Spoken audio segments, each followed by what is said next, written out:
Good morning, everyone. Good morning. Can you hear me okay? Okay, perfect.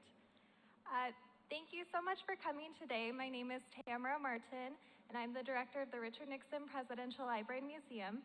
On behalf of our library, the National Archives and Records Administration, I would like to welcome you to today's event, which is our second annual symposium, First Ladies and the White House, Initiatives and Impact. Thank you to all of you who have joined us here in person and to those who are viewing online. And also thank you in advance to those who are watching our recording later. The Richard Nixon Presidential Library and Museum is one of 16 presidential libraries administered by the National Archives and Records Administration's Office of Presidential Libraries.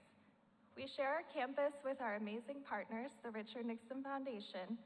We serve the public by protecting, preserving, and providing access to the historic materials of President Richard Nixon's administration, life, and times.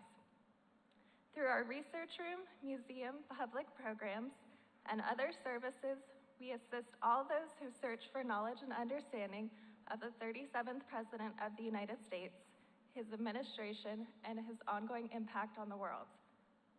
Each year, we see thousands of members of the public who visit our research room, our museum, or work with us online, over the phone, or by mail.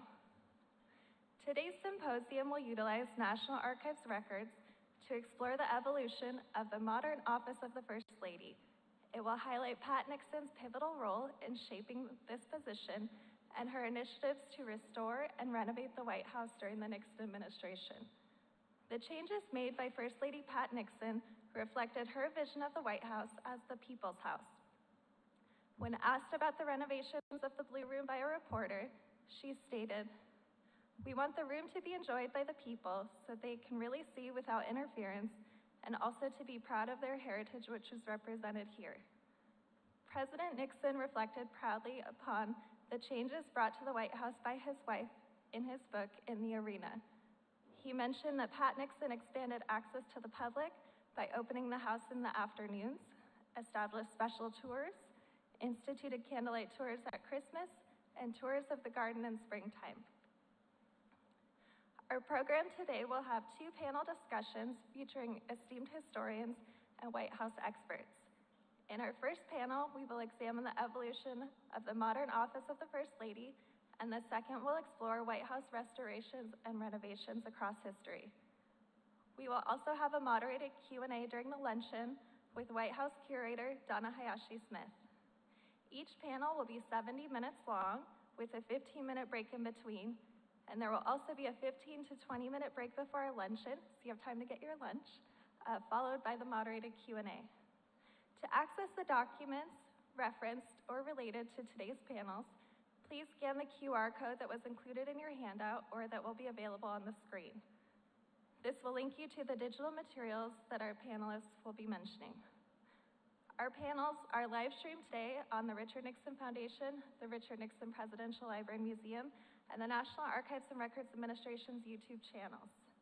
Following the event, the recordings of these presentations will be available on the channels for you to enjoy and share with your friends, and please do. A special thank you to our esteemed panelists and moderators for participating in today's event and for sharing your knowledge and expertise with us all. I would also like to thank our keynote and special speakers for your contributions to today's event, and thank you to the dedicated federal staff at the Nixon Library, the staff at the Richard Nixon Foundation, the National Archives, the Docent Guild, and many others who have worked so hard to make today possible. I now have the honor of passing it off to Joe Lopez, Acting President and CEO of the Richard Nixon Foundation. Thank you.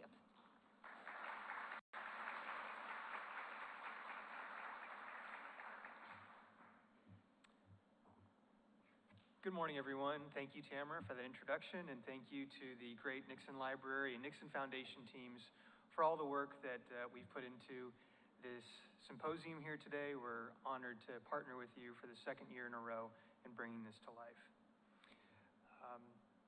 I'm delighted you've all joined us today on this rainy Tuesday to explore the evolving role of the First Lady of the United States during this Women's History Month. We're especially honored later to hear from the White House curator, Donna Hayashi-Smith, as Tamara mentioned, who will share how our First Ladies, and especially First Lady Pat Nixon, transformed the White House, making it into the inviting, beautiful, and historic home that we all know and love today. With an exceptional lineup of distinguished panelists and speakers, we're truly set for a terrific and very informative day, and I'm excited to kick us off here. So it's my pleasure to introduce our first speaker. The Honorable Barbara Hackman Franklin is a true trailblazer with a remarkable history in the Nixon administration. In the White House, President Nixon appointed her to spearhead a pioneering effort to bring more women into high-level government roles. Her leadership in this effort nearly quadrupled the number of women in these leadership roles in just 2 years, often placing women in positions previously held solely by men.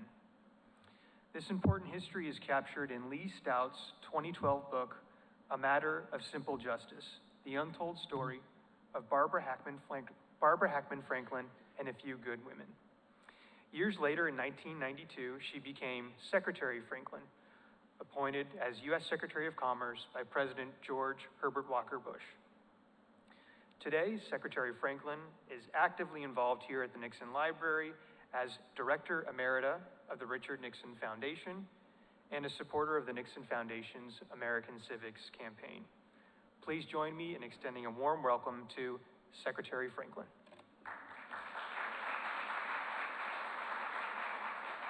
Thank you. Thank you, Joe, for that very lovely introduction.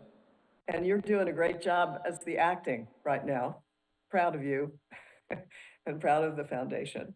And I want to thank, first of all, you and the foundation, as well as Tamara, who is the archival director of the Presidential Library Museum. Nixon, I should have put that word in there, Nixon Presidential Library Museum. Thanks to both of you for co-sponsoring this event once again. I think it's a great way to honor women, this time First Ladies, in Women's History Month.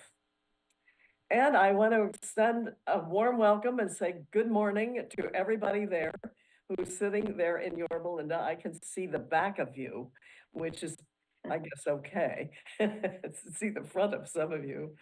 And then there are those of us who are joining by the magic of technology.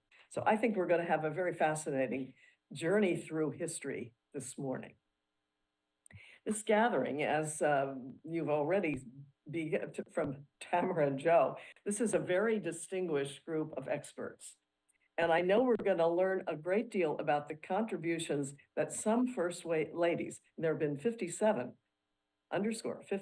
First Ladies. We're going to hear a lot about the contributions that, not all of them perhaps, but that some of them have made to our country. And it's fitting that this event takes place 5 days before the 113th anniversary of the birth of First Lady Pat Nixon. And she did so much during her years in the White House, both in terms of initiatives and impact.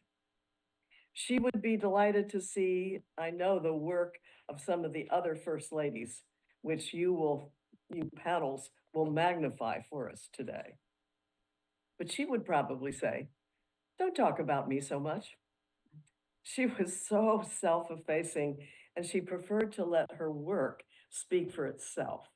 And now, more than 50 years after she left the White House, her work does speak for herself, but I'm sure it will be illuminated by you who are presenting on the panel.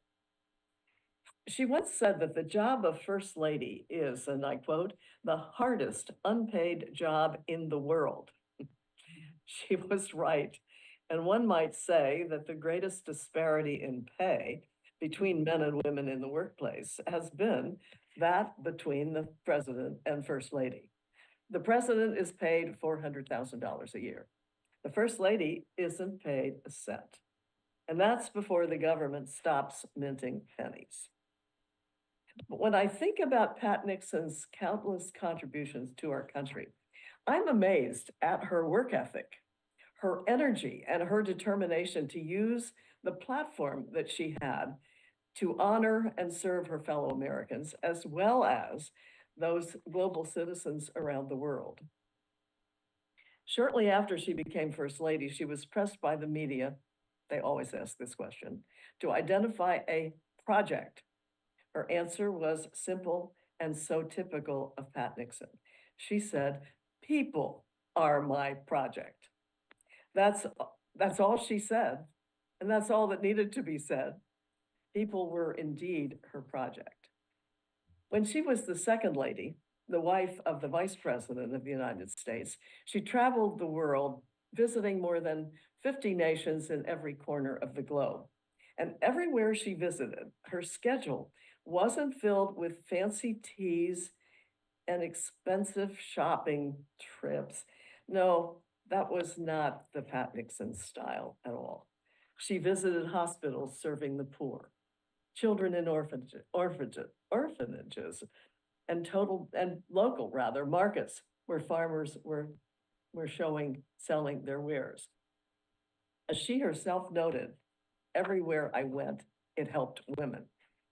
It's no wonder that President Eisenhower insisted that she accompany her husband, the vice president, on his foreign travels. She earned the title that others gave her, Ambassador of Goodwill.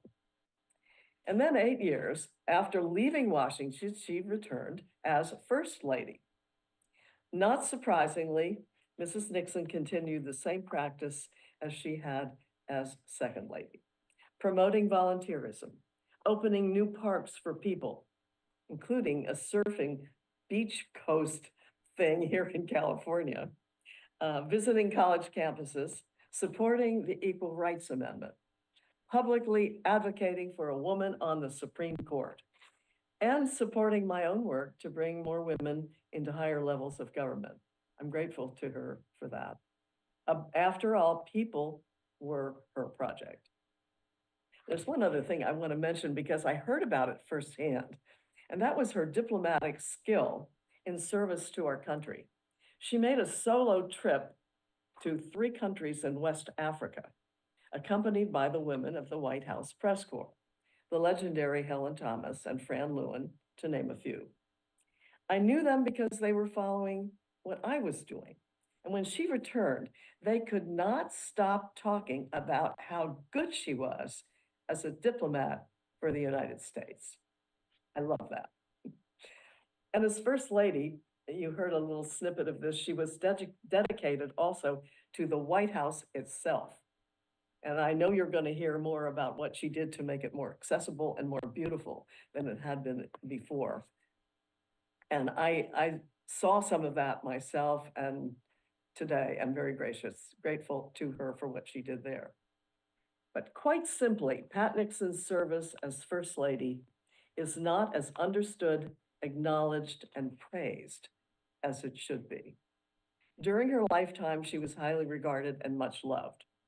Between the Gallup poll and the Good Housekeeping magazine, she was cited more than 35 times as one of the most admired women in America and in the world, including for many years after she had left public life.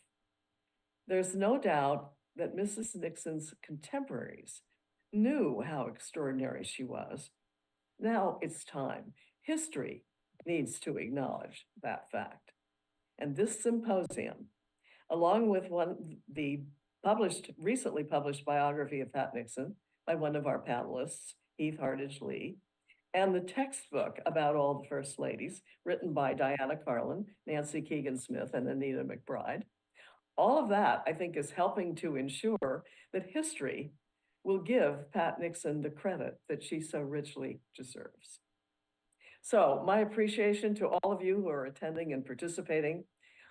You're going to just have a really great morning. So go for it, and I wish you all the best. Bye-bye.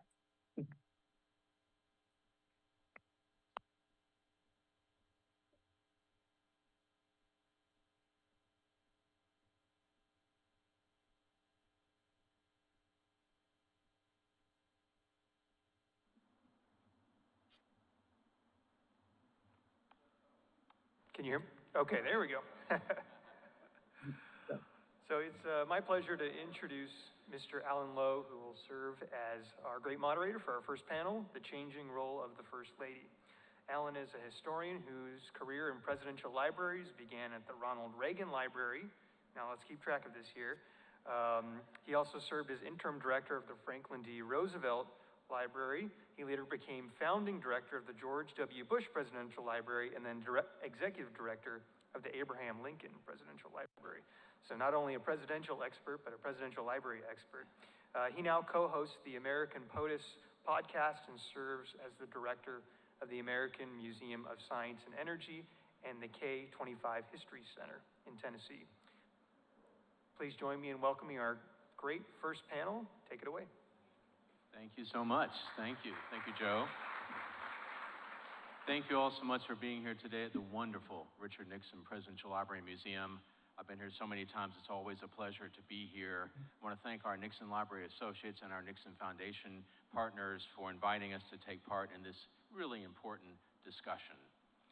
You know, since Martha Washington, First Ladies have had a real impact on the workings of our republic, each one of them putting her own unique stamp on the office.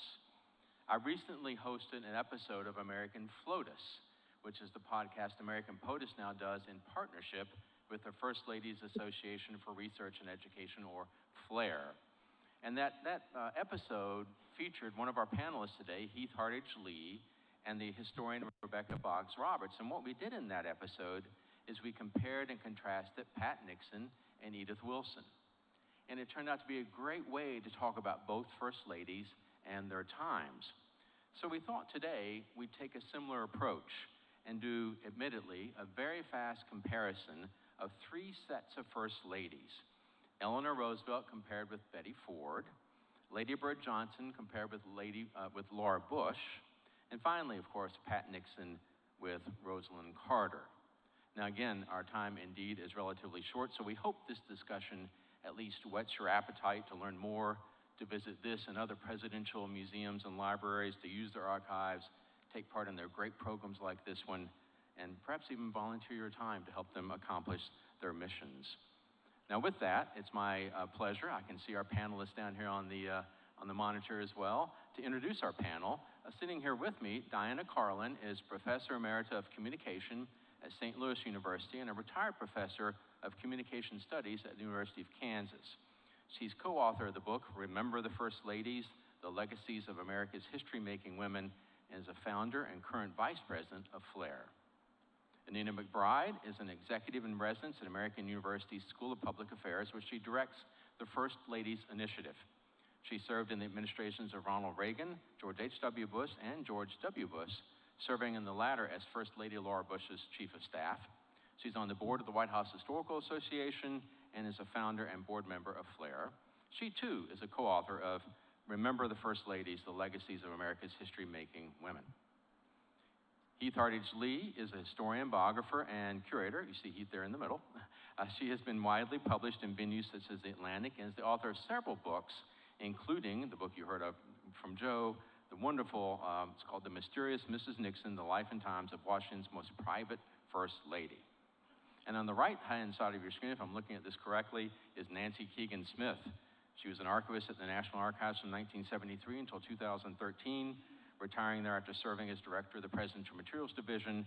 She's co-editor of Modern First Ladies, their documentary legacy, is founder and current president of FLAIR, and she too was a co-author of Remember the First Ladies.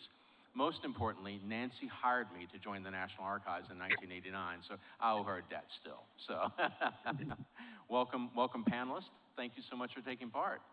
Happy to be here. Now we're going to start, and admittedly we're on a bit of a time crunch here, so remember that. Part one is going to be Eleanor Roosevelt, Betty Ford, okay?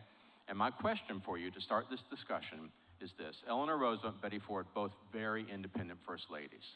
And Betty Ford always noted that Eleanor was her example, her model. So where do you see a direct correlation between their approach to the office, and what were their differences in perhaps the issues they addressed or the methods by which they addressed them? I'm going to start with that with you, Nancy. I'll turn to you first. Just a bit on, how did you see a real comparison between those two and perhaps some of the differences? First, I would thank you, Alan, and first I would like to thank the Nixon Library and the Nixon Foundation and all my friends for being involved in this important symposium.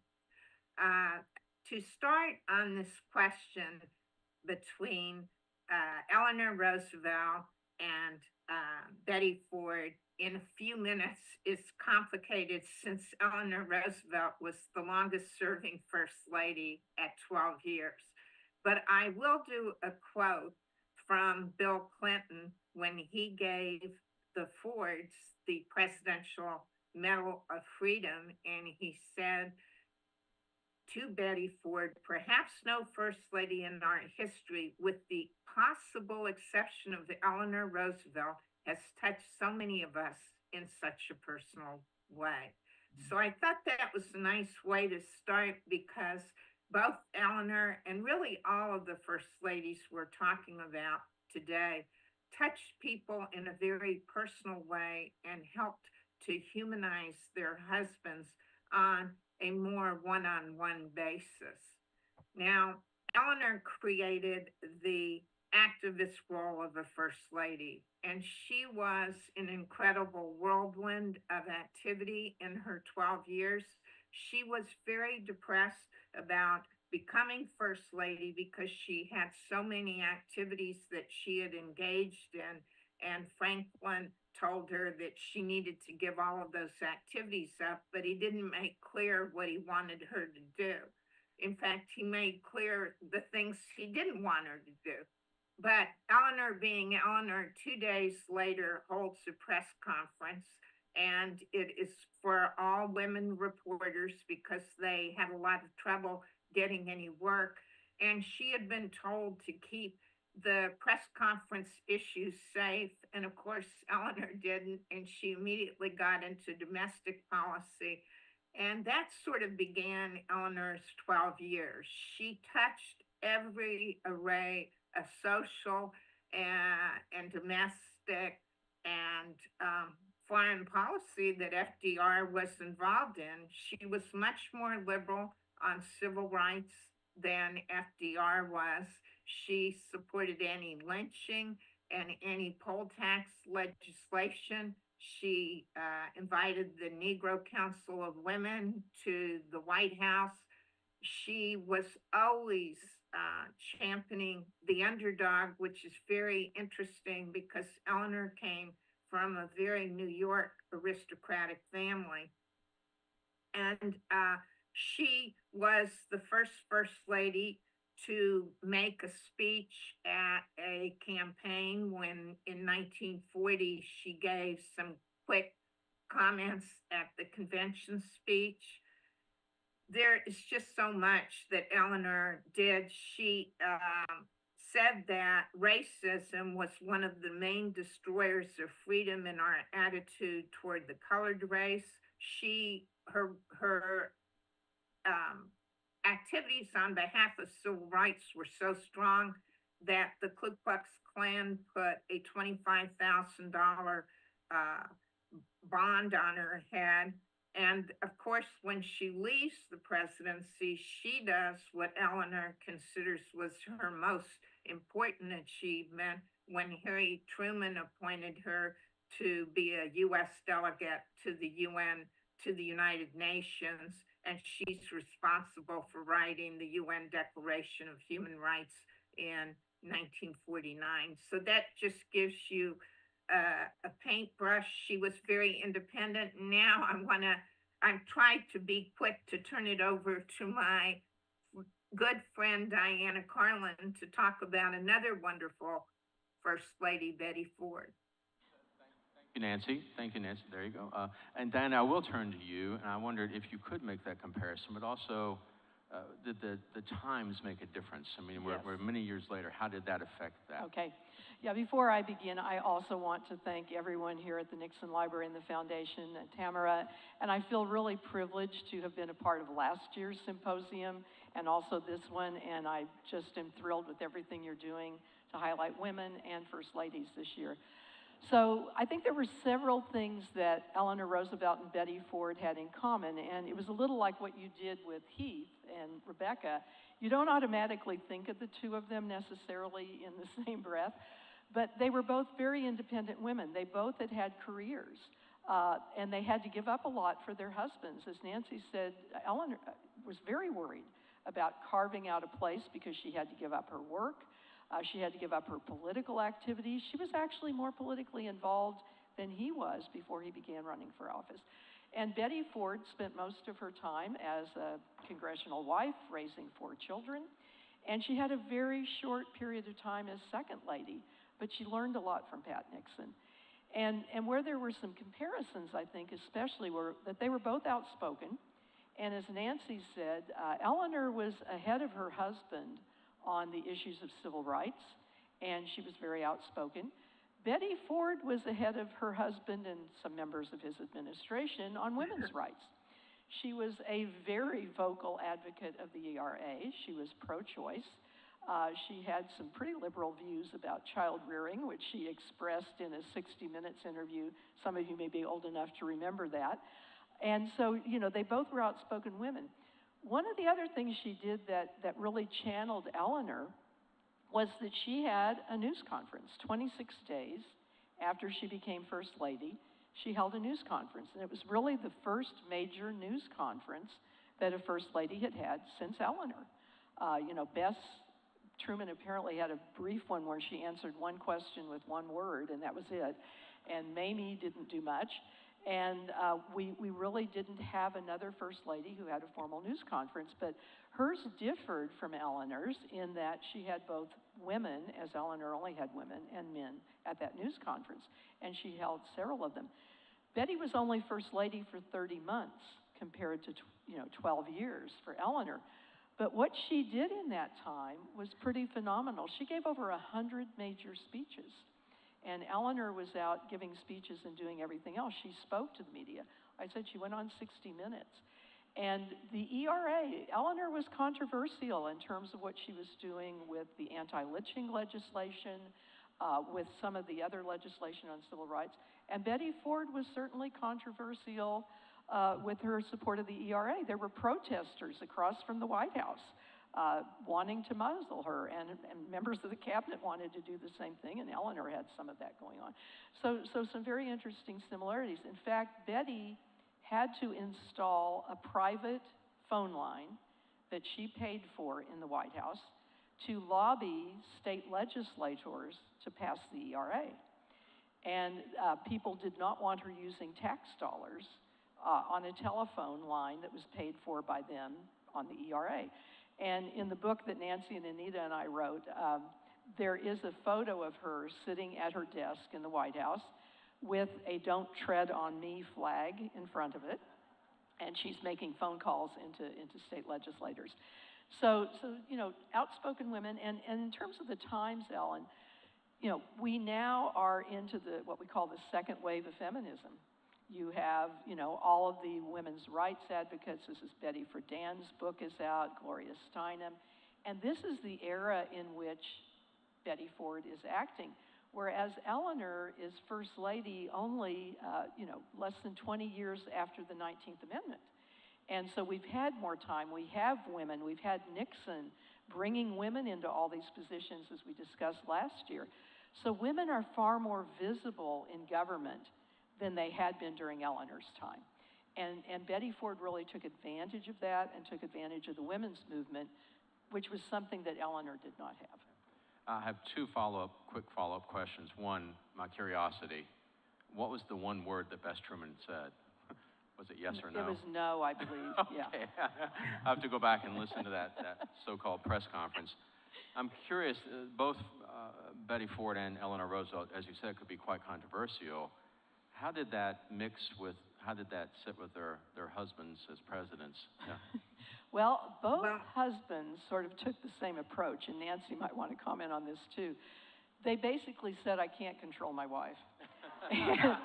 That's pretty much it. And there were complaints to Gerald Ford about some of Betty's activities, and he said, you know, Betty sort of does what she's going to do, so take it up with her. Don't talk to me.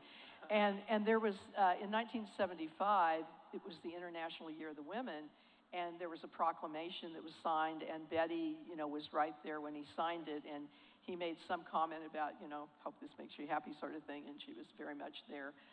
So they both kind of approach it the same way. Nancy, I don't know if you want to add anything on that. Well, I agree with Diana's point. I think that they sort of had plausible deniability, but importantly, both of them clearly supported what their wives were doing, or they would have pulled them in. The one difference I wanted to comment that I see in terms of Eleanor Roosevelt and Betty Ford and their approach to issues is that Betty Ford with breast cancer and then with alcohol and drug abuse, her approach was personal.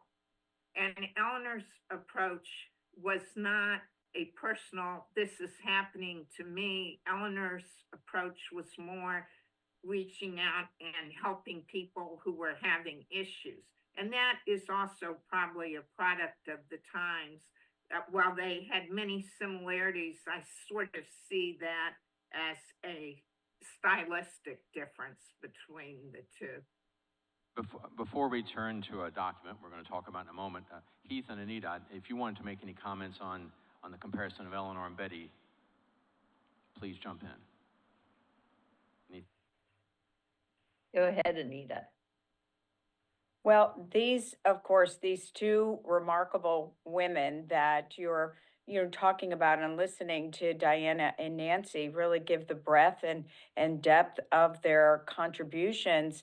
I think one of the other differences or contrasts I'd like to make about Betty Ford, and particularly in the ERA, is, there were women in our country who were not supportive of what she was doing. And that was as we began to see a more, conservative approach by women, or a growing movement of conservative women who were not supporting the ERA. So that was certainly a factor that Betty Ford, and politically also the White House and the president had to deal with as he was inching towards an election. And that would be, something that the political operatives, of course, around the president would be worried about, the issue affecting voters, and not just male voters, but women voters too. Heath, we cannot hear you. Oh, excuse me, my fault. Off of mute. I'd love to comment about the ERA and Pat Nixon in terms of her support for that.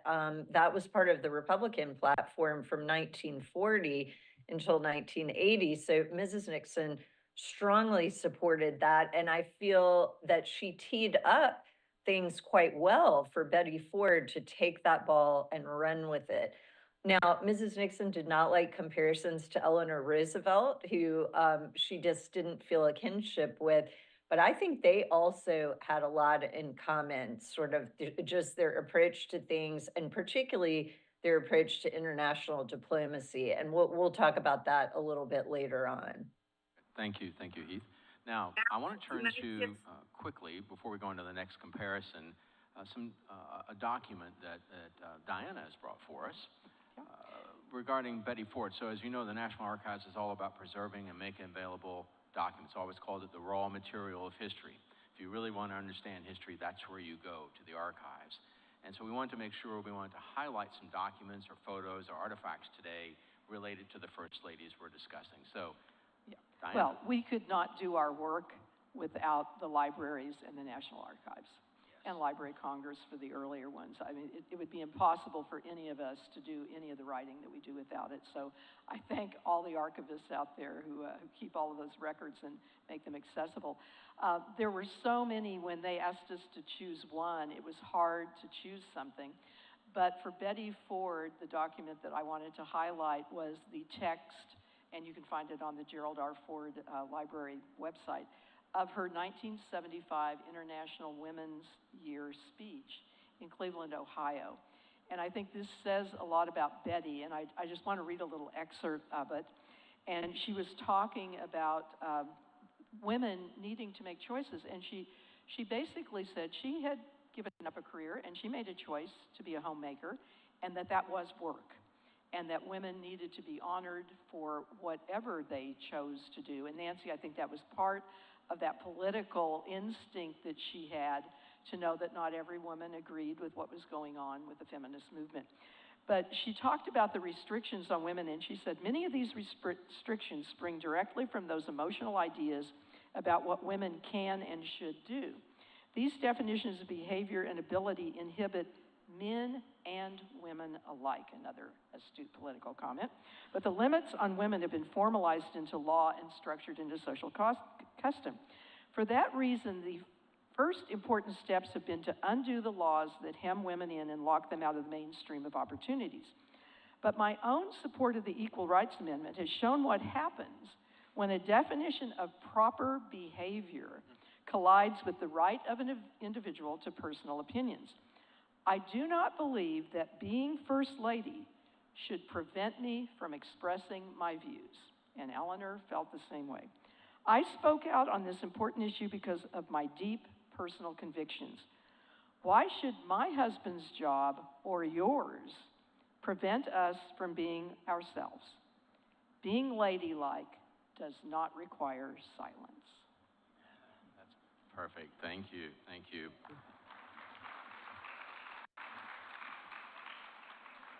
Well, we finished our first set of comparisons. On to the next two Texans, Lady Bird Johnson and Laura Bush. Both Lady Bird and Laura Bush were first ladies during times of tragedy and war. So my question to our panel is, how did they address that reality in their work? And how do you see similarities and differences in how they did that? And I think I'm going to turn first to Nina McBride.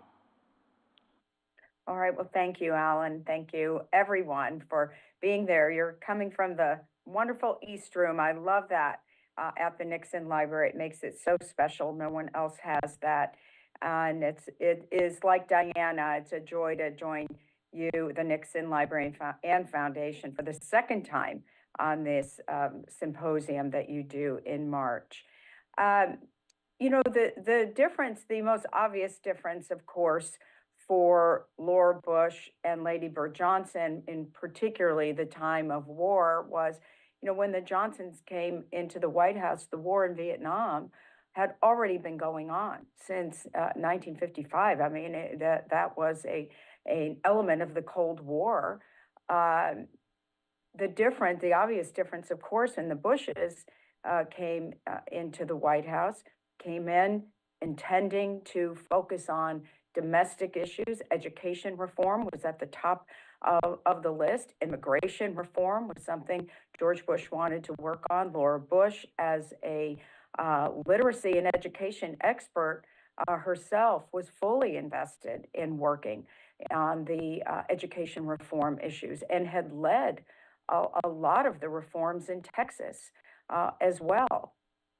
So when the United States was attacked on 9/11, 2001, of course, which was a moment of incredible shock and grief in our country. And then within weeks, of course, the war in Afghanistan is launched.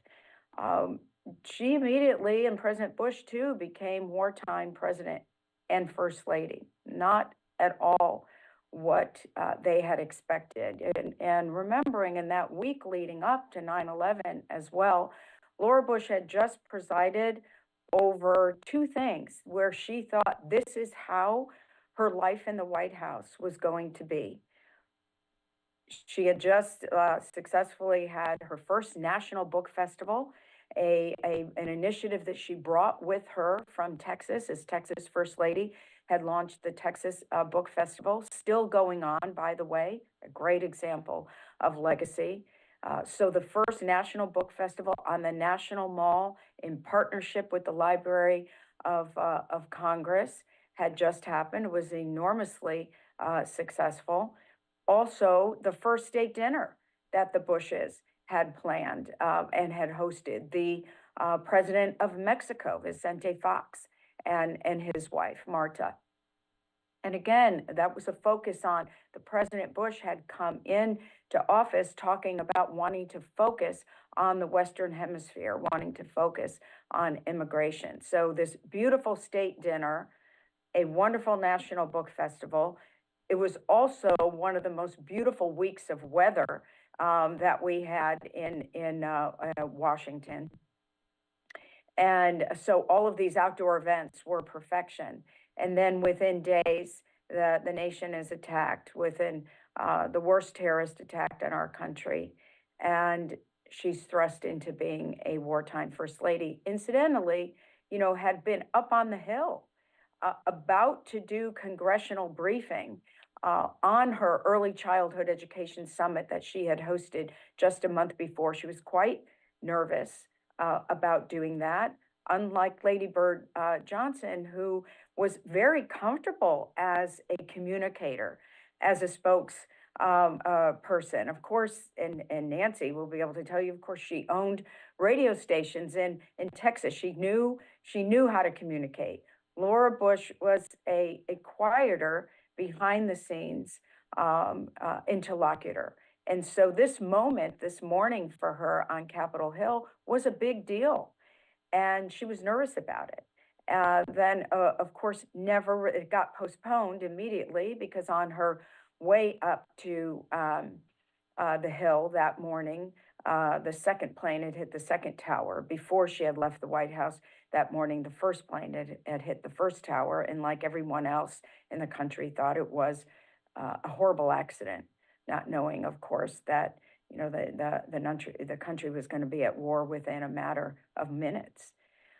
So that morning was completely not what was expected, not what the day was planned to be. This was an education day for the White House. The president was in Florida to do an education event. Laura Bush, again, showing the coordination between President and First Lady, East Wing and West Wing. She was up on the Hill to talk education. This was highly orchestrated and planned. But of course, when you're in the White House, you can't plan for everything. And you certainly can't plan for a tragedy like this. But she had to respond to it, waited for the president to speak first from that classroom in Florida before she gave her first words of comfort to the nation. And I think that's something that is similar about Laura Bush and Lady Bird Johnson, that their ability to connect with people, comfort people in a time of tragedy. Nancy will talk about how Mrs. Johnson, of course, was thrust into being First Lady at a horrible time of tragedy for the country with President Kennedy's assassination. But I will say this about Laura Bush and Lady Bird Johnson. When asked who her favorite First Lady was, Laura Bush would always say Lady Bird Johnson. She drew such an example of strength and grace from her. Now, she was quick to follow up with that to say, of course, notwithstanding my own mother-in-law, Barbara Bush, of course, certainly while Barbara was alive, Mrs. Bush was careful to say that, President Bush too. But these two Texas First Ladies are incredibly strong women with no pretensions. Thank you, Anita. Nancy, please tell us your perspective on Lady Bird. Well, I think Anita has summed it up very well. I do want to say that Lady Bird's first years were more defined by the assassination, by her walking on a stage she says she was not prepared for. Never mind, she had been the wife of a congressman, a senator, a Senate majority leader, and a vice president. And outside of Pat Nixon, there were few people who had that much experience.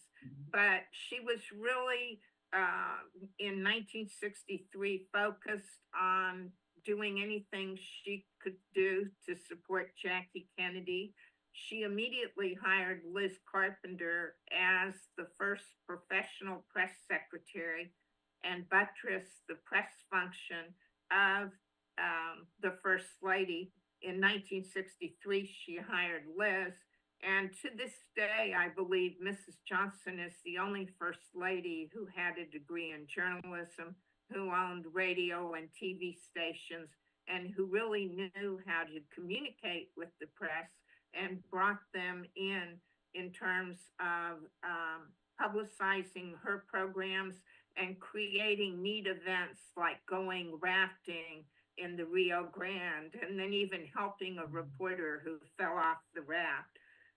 But the tragedy that she came into, it's very interesting. She was very much not willing, like Pat Nixon. She was pressed right away. What are your uh, projects, your focus going to be? And she said, my focus is going to be to help my family and Mrs. Kennedy deal with this huge tragedy. It was only in 1964 that she began to define and set the precedent for modern first ladies of defining projects.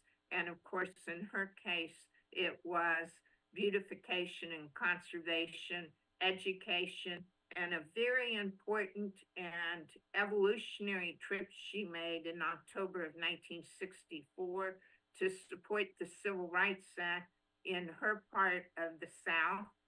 She went through 8 southern states, gave over 47 speeches in the small towns of the South on the whistle stop train, which they had to run a train beforehand because they thought it would be bombed. It was a very dangerous trip to say that they really needed to accept civil rights and to get this yoke off their back.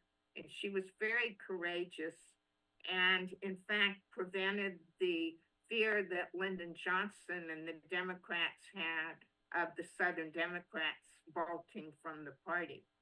She also, in terms of beautification and environment, not only operated in beautifying the nation's capital, she supported a Highway Beautification Act of 1965, and she importantly gave a very important speech at Williams and Yale universities in 1967.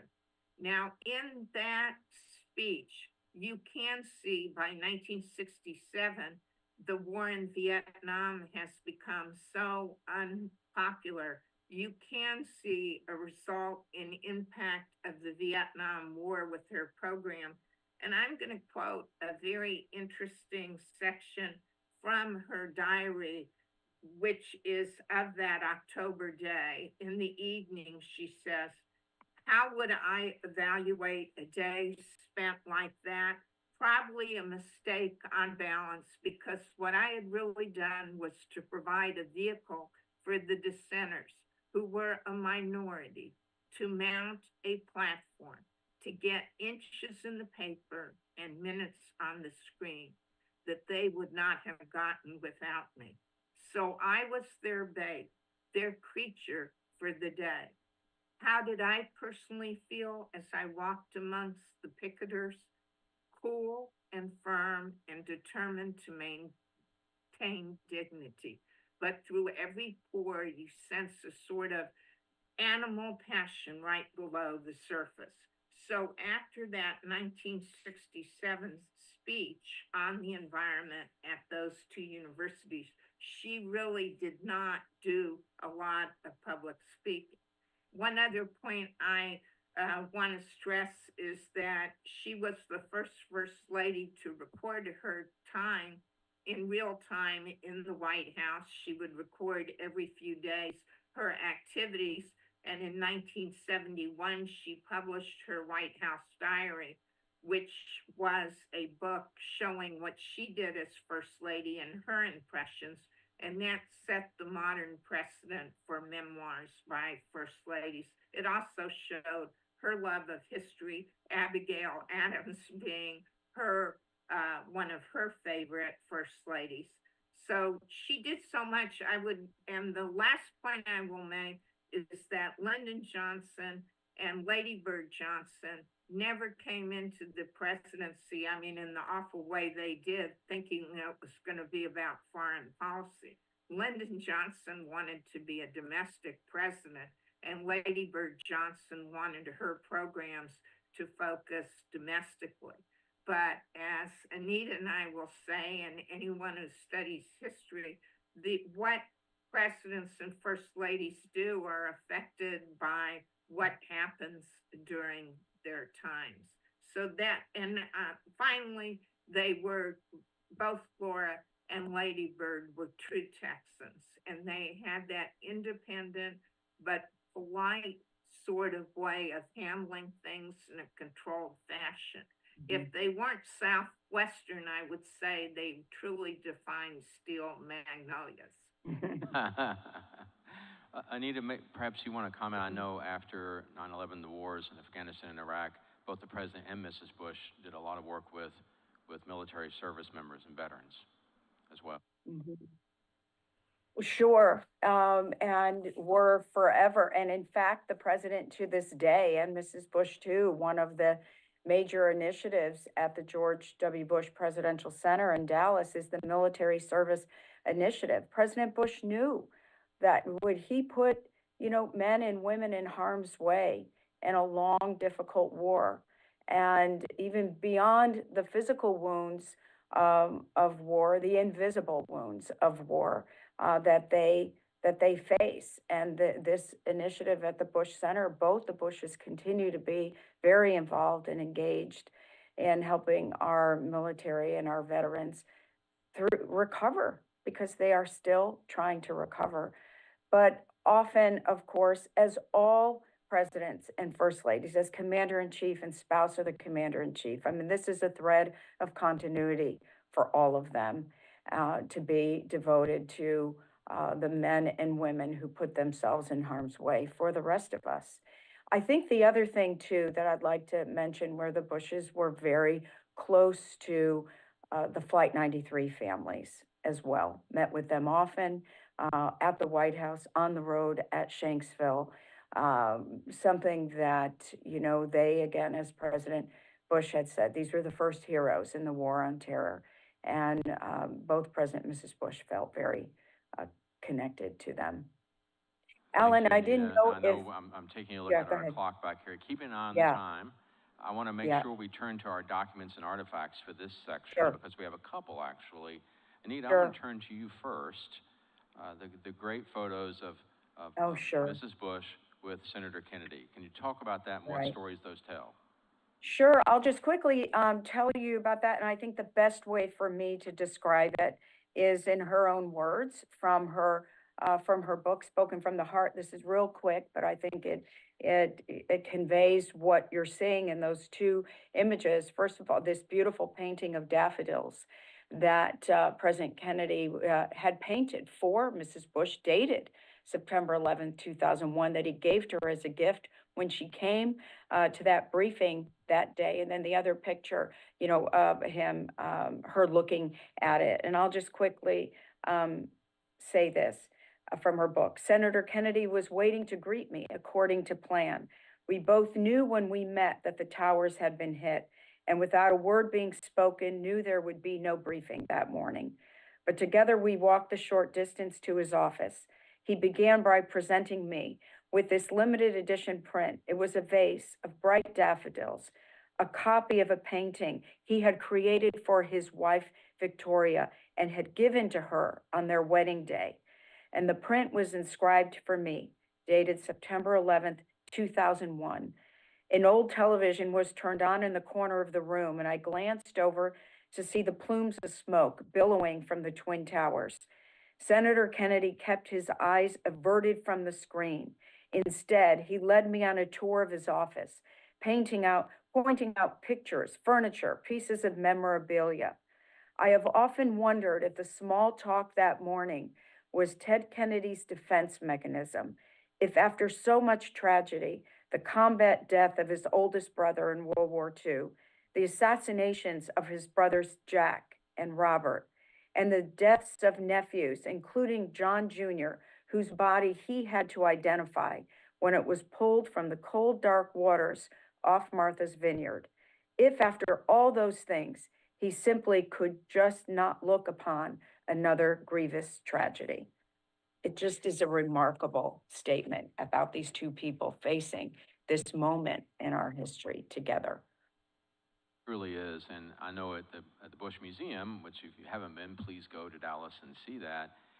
We have that photo up as you go into the 9/11 section, and we use that to tell a lot of stories. There, obviously, the story of Mrs. Bush, her role, her focus on education, the bipartisan nature of that, but also 9/11 and the glass on that picture when it was finally sent to the White House weeks later is discolored, because it went through a process that was after the anthrax Radiation. attacks. Remember those? So it also helps tell that story of that other tragedy in our history. So thank you, Anita. Nancy, I know you have a document, Lady Bird Johnson letter to LBJ and advising him about his run in '64. Yes, being an archivist for 44 years at the National Archives, I do want to say the documents, the tapes that we do have, and the photographs, the audio visual are just incredible. And certainly we relied on them heavily in our book. The letter that Alan is talking about is Mrs. Johnson. In 1964, Lyndon Johnson was very depressed. He thought with the passage of the Civil Rights Act in July of 1964 that he could not be elected. And in August, right before the convention, he had talked with Mrs. Johnson and several other key aides about announcing that he was going to withdraw. So Mrs. Johnson writes him a letter, which is quite an incredible letter. I don't have it in front of me, but I think it is on your screen, which she annotates as personal and basically tells Lyndon she will support him in whatever he does, but that his friends would be frozen and think he was a coward if he didn't run, and that she really feels he needs to run and agenda. And later on, she, not in this letter, but she tells him she wants him to run in 1964, but not in 1968. And in an oral history I did with Mrs. Johnson in 1987, she told me that one of the things she was most proud about was giving Lyndon Johnson the advice to run in 1964, which she said immediately ended his qualms about whether he should run, and then telling him he should not run in 1968. Now, Alan, I don't know if you want me to talk about the other item. Sure, Nancy. I'll give you 1 minute, 20 seconds.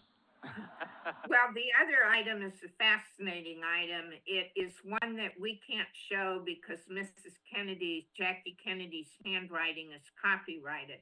But 2 days after the assassination, really 3 days, Mrs. Kennedy's still in the White House. Jackie Kennedy's still in the White House. She invites Mrs. Johnson to tea. Mrs. Johnson lives at the Elms and comes to see what she thinks is Jackie going over household things. She comments on how beautiful and composed Jackie looks just 3 days after the assassination. And instead, Jackie Kennedy has a 7-page, on legal type, handwritten letter telling Mrs. Johnson that she would like her to carry on her White House restoration efforts, complete them, and set up a permanent committee in the White House for First Ladies to push White House restoration. Mrs. Johnson was very surprised, and she told me in my interview with her that White House restoration was not going to be one of her main projects because she didn't feel comfortable in that world. But when Jackie asked her, she definitely did it. And as far as Anita and Diana and I know, that is the only time a First Lady has asked another First Lady to carry on a project. Mrs. Johnson did, and President Johnson in March of 1964 made the White House curator a permanent part of the White House staff and created the Committee for the Preservation of the White House, which every First Lady since then has headed up, and which gets advice from the White House Historical Association and gives advice in terms of what they would like to purchase for the White House. So that was such an incredible moment in history where Jackie has the presence of mind to make sure that what she wants is completed. And there are wonderful other letters of Jackie thanking Mrs. Johnson for carrying this effort on and completing it. Thank you, Nancy, and we'll learn more about that in panel 2. Before we move on, I'll just say one thing. If you haven't listened to the Johnson tapes, we certainly owe Lady Bird Johnson, people like Harry Middleton, a great debt for getting those tapes released early. An amazing record of history. Go online and listen to the LBJ tapes. Really tremendous. All right, with that, we're on schedule. I'm very excited. Our last set of comparisons between Pat Nixon, of course, and Rosalind Carter. So here's my question. The personalities of Pat Nixon and Rosalind Carter seem similar in that they were both a bit more reserved than others, like a Betty Ford or later like a Michelle Obama. How did that characteristic influence how they achieved and how they communicated their goals as First Lady? I'm going to turn to you first, Heath. Sure. Oh, and this is a great question. I am not an expert on Mrs. Carter, so I'm going to turn most of that over to Diana, who is. But I will say something Nancy said earlier about steel magnolias, I think applies well here, though I would say Mrs. Nixon is kind of a desert rose, perhaps a Western rose, and then Mrs. Carter is the Southern steel magnolia. They both had this core strength and real commitment to integrity, their ethics. This drives both of them, I think, in a very similar way. I think they are both more retiring, perhaps, than some other First Ladies, for instance, Betty Ford, but both are very strong proponents, of course, of women's rights in different ways, but both supporting the ERA, of course, getting more women into government. And then also Mrs. Carter takes a lot of the things that Lady Bird Johnson and then Mrs. Nixon, also Mrs. Carter, the East Wing, and Anita can really speak to this well, but shaping the East Wing. And I give Mrs. Carter real credit for that. And maybe Anita can jump in and talk about that in a bit, but she is the one who really gets the East Wing formalized. There is money, there is budget. That is thanks to Mrs. Carter. But to turn to Mrs. Nixon and just give a little background, Secretary Franklin gave you such a wonderful overview. I'm not going to go over all the many things that Pat Nixon did, but I do think she comes up as part of the Pat and Dick team. So she is on a team with her husband. She is supporting him from 1946 on when he wins his first election through the Senate election in 1950. And then, of course, is second lady from 1953 to 1961.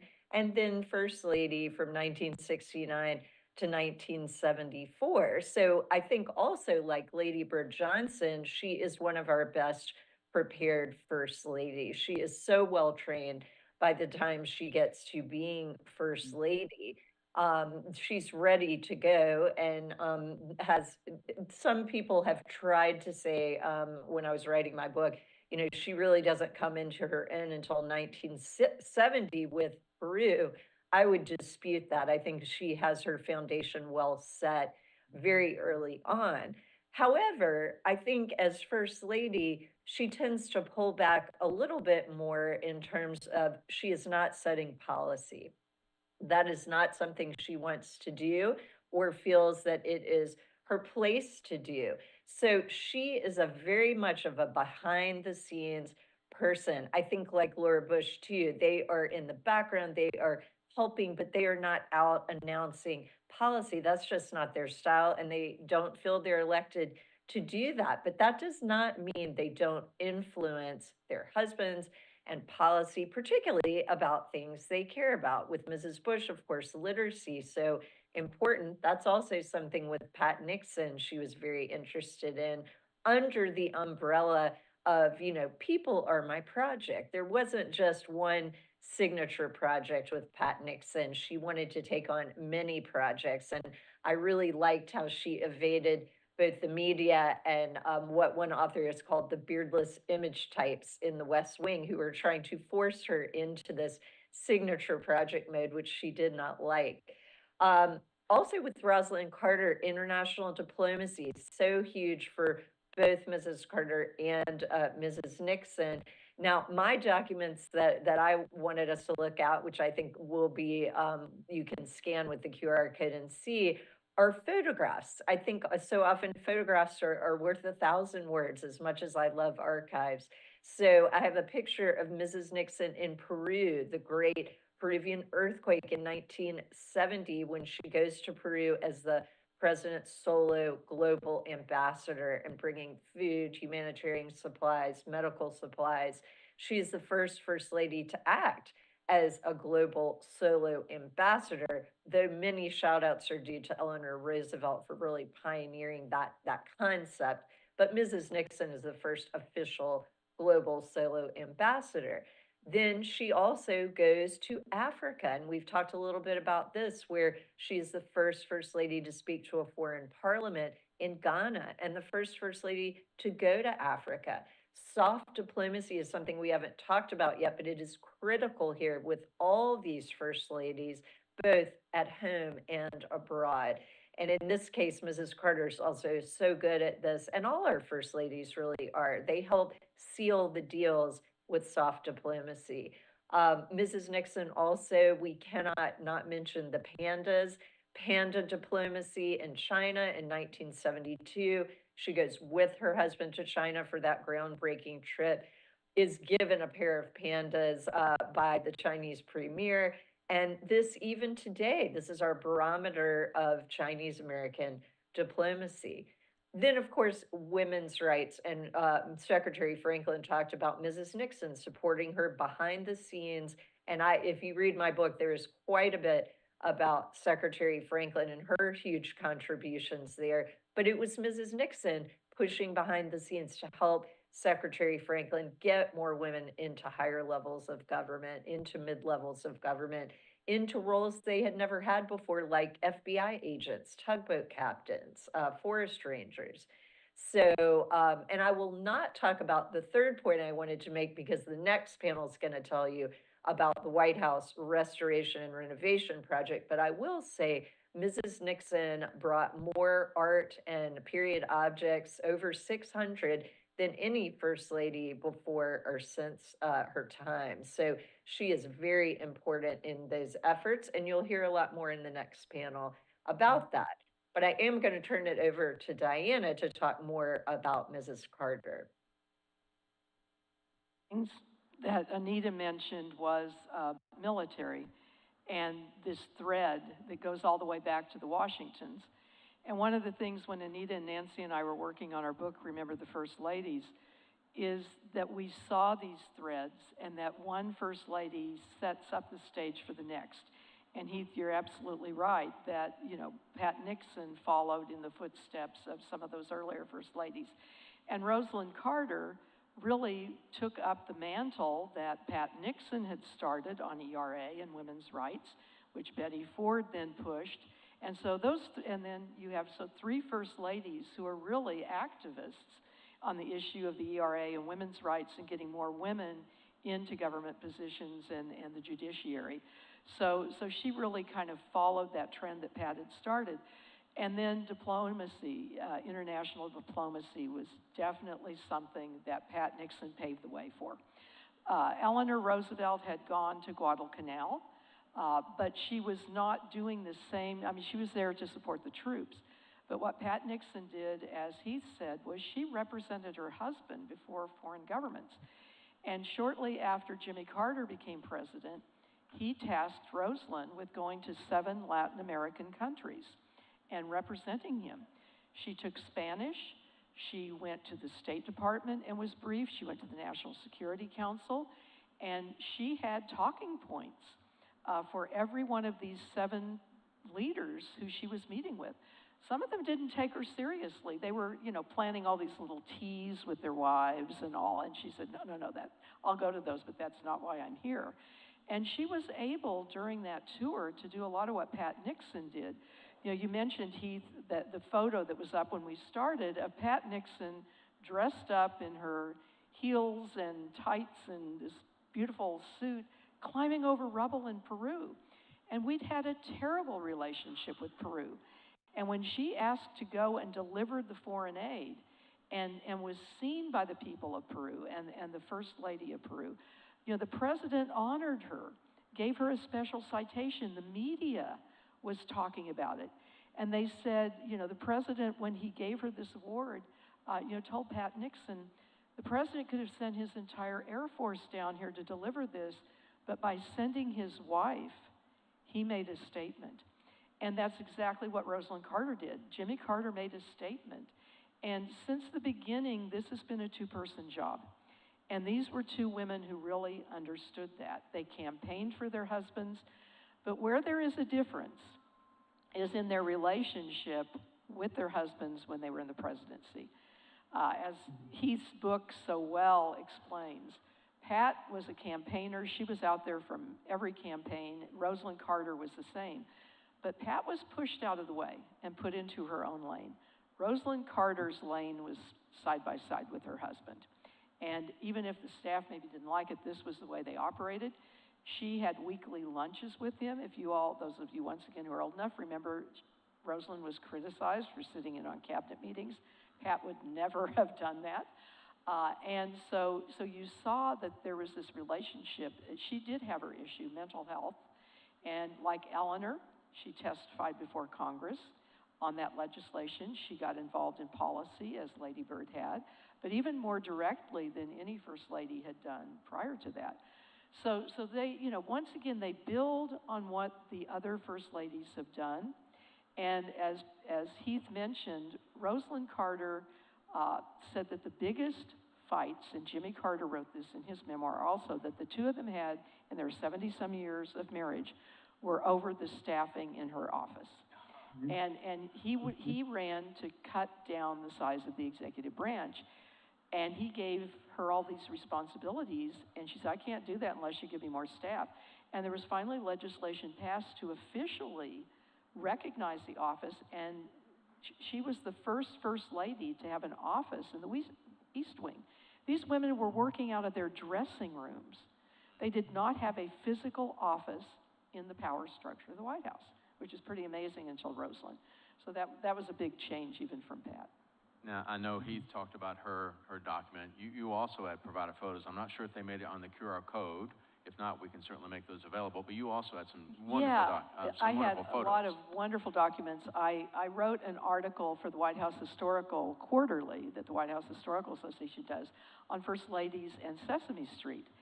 And this is where Pat Nixon and then Rosalind Carter followed right with her, and Betty Ford invited Big Bird and some of the other Sesame Street characters to the White House. And the Nixons were integral in getting Sesame Street started and were big supporters. And so Pat Nixon was really a first in using popular culture as a First Lady to promote an issue. And so the photo I had was of her standing next to Big Bird, holding one of his feathers that fell off. And it's there in the museum. I saw it yesterday and took a picture of it. But that was one. And then that other photograph that we also had in our book of her climbing over that rubble, I think. But the photographs in the archives are just wonderful because they do tell a major story. They do. And that's, again, one of the many great resources at the Presidential Libraries. Some people have said, by the way, that the character of Grouch is modeled on me. I'm not sure if that's true or not, but it's possible. Possible. I'll go ahead I and don't claim believe it. that. I'll buy that. Anita and Heath, would you like to make comments on Pat Nixon and or Rosalind Carter?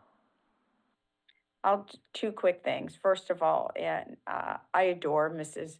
Nixon and just the strength and serenity and example that she is for all first ladies, really, and for our country, and as a diplomat, as someone who cared about people, just a misunderstood, misrepresented.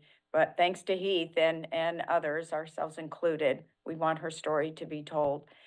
And I think it's being told quite effectively. The other thing I will just say on Mrs. Carter, I'm just a personal beneficiary for what she helped to create in 1978 with the pushing for the passing of the White House Personnel Authorization Act, which really codified a official office of First Lady. And the structure of the White House, I can't tell you how important that is to have a budget associated with it. Although even to this day, the staff of the First Lady are still considered staff of the President, assigned to the First Lady, because of course she's not the elected official.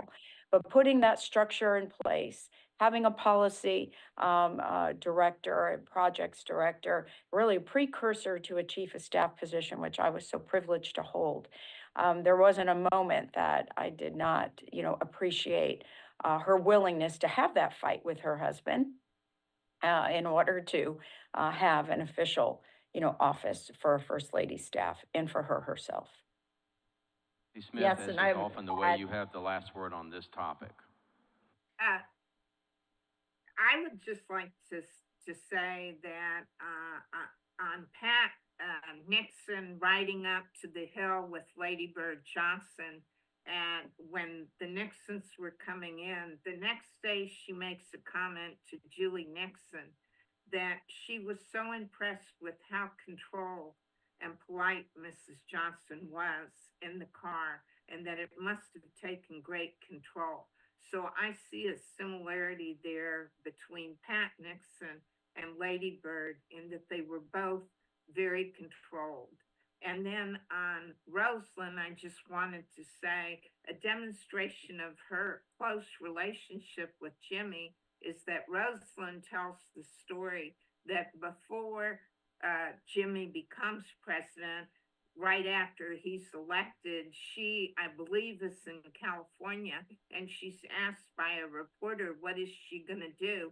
And she says she's going to chair the Committee on Mental Health, the Commission on Mental Health. And then Rosalynn laughs in telling this story and says she flew home to tell Jimmy she was going to chair the Commission on Mental Health. So that's a little demonstration of their relationship. Thank you, Nancy. I'm going to ask a question of the panel as we close out here that I haven't told you I was going to ask, and if you don't have an answer right now, that's fine. But I'm curious. I found this such an illuminating way to look at the evolution of office of the First Lady. If we did this again in the future, would there be a pair of First Ladies you say you should compare this First Lady with that one? That would help us better understand the office and the evolution of it. That's interesting. Diana. Well, one comparison that I've already made, it's in an article again in White House Historical Quarterly, is their backgrounds, their personal backgrounds, because some of these women had some similar backgrounds. So Martha Washington, Julia Grant, and Mamie Eisenhower. And what they had in common was they were generals' wives, and they had this military experience. So that would be kind of an interesting one, I think, to look at. I love that. Other panelists, any thoughts? I know it's unfair of me to do this to you, but anyone's in particular? Well, given that Nancy, Diana, and I were just in Quincy, Massachusetts, talking about at the new Adams Presidential Center and talking about Abigail Adams and Louisa Adams. I think, again, as another, and then maybe Barbara Bush and Laura Bush as a mother-in-law and daughter-in-law, First Ladies, although obviously the obvious difference, Abigail Adams didn't live to see her son become president.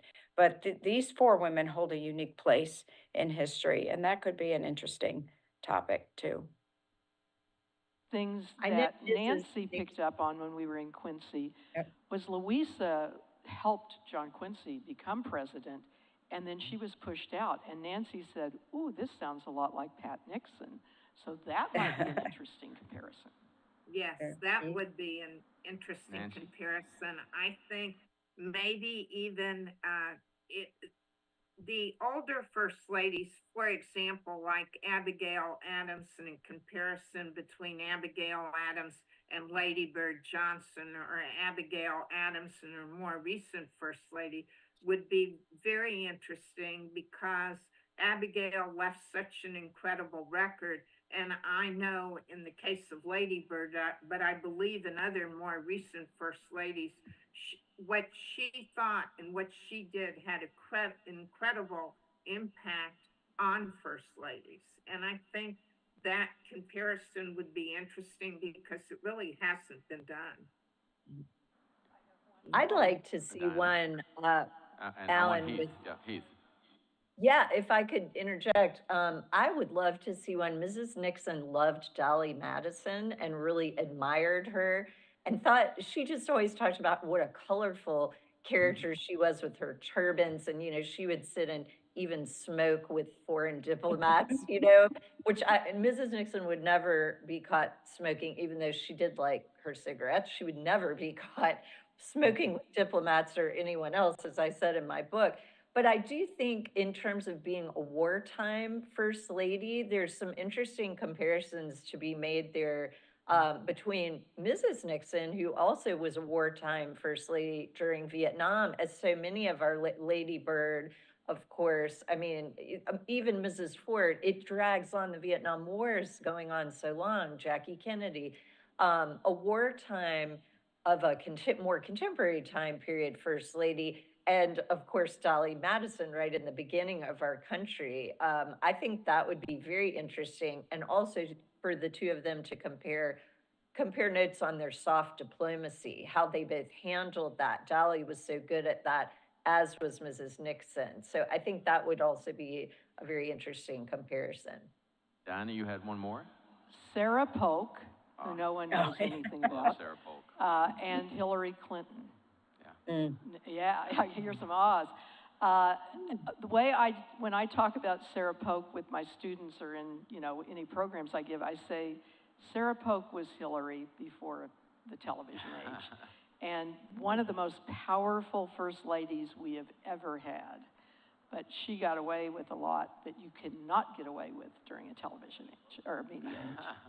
She is an amazing woman, and James K. Polk, if you get to know me, which I hope you will, I'm obsessed with him a little bit, so I'll be glad to tell you about James K. Polk. Some great stuff out there on Sarah Polk as well. One thing I would say in closing is don't forget Mary Lincoln. I'd love to talk about Mary and first ladies in time of war. I think it'd be interesting to do first ladies in times of the Cold War as well. I think it may be something we do down the road. I'm seeing all kinds of good American FLOTUS episodes here, ladies. So. Absolutely. So please, thank you all for being here today, and join me in thanking the panel. Thank you. Thank you, Alan. Thank you, Diana, Nancy, Heath. And thank you. I think now we're going to a break, and then we'll be back for the next panel. Thank you all very much. Bye, all. Thank you. Bye, everyone.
Ladies and gentlemen, our program begins in 2 minutes. Please take your seats. Our program begins in 2 minutes. Please take your seats.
Okay, everyone, welcome back.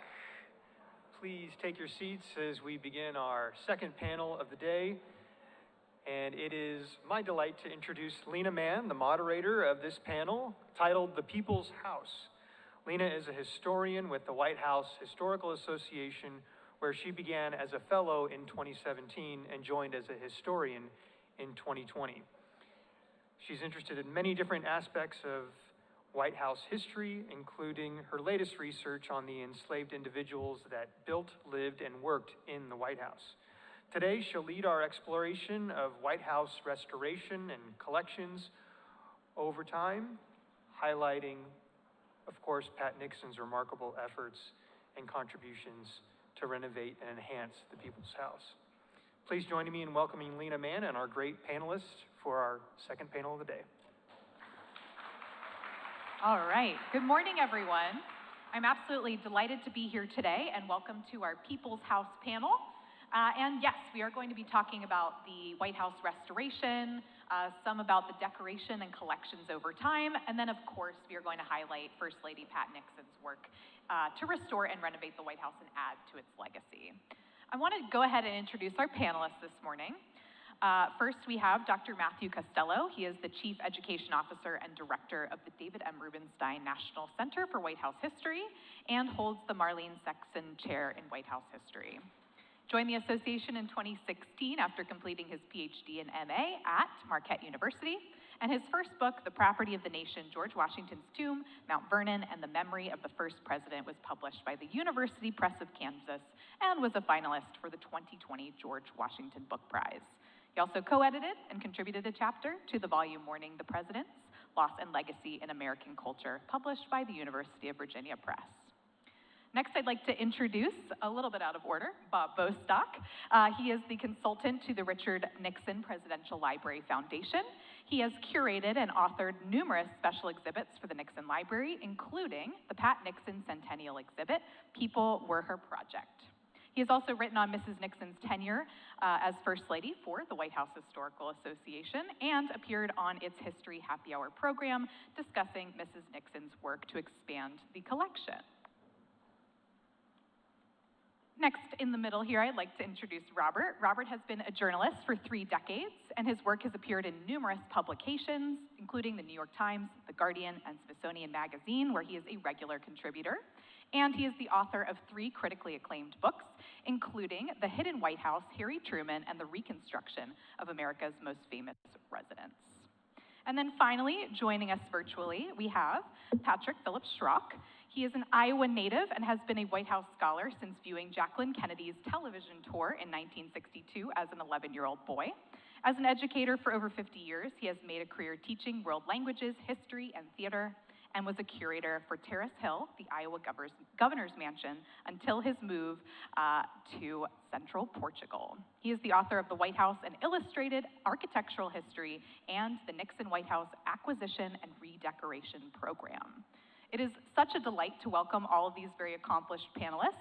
As a historian of the White House myself, I have read each of their books and their articles, so it is very, very much my delight to be able to talk with you all today. All right. So I want to start with Bob this morning to get a little taste of Pat Nixon. We've been talking about her a bit this morning, and Barbara Franklin opened with that statement, people were her project, people are my project. Can you talk a bit about what Pat Nixon meant by this, and how does it relate to the People's House? Thank you so much, and thank you to the Nixon Library and the Nixon Foundation. I've had the honor of appearing here last year on this panel remotely from New Jersey.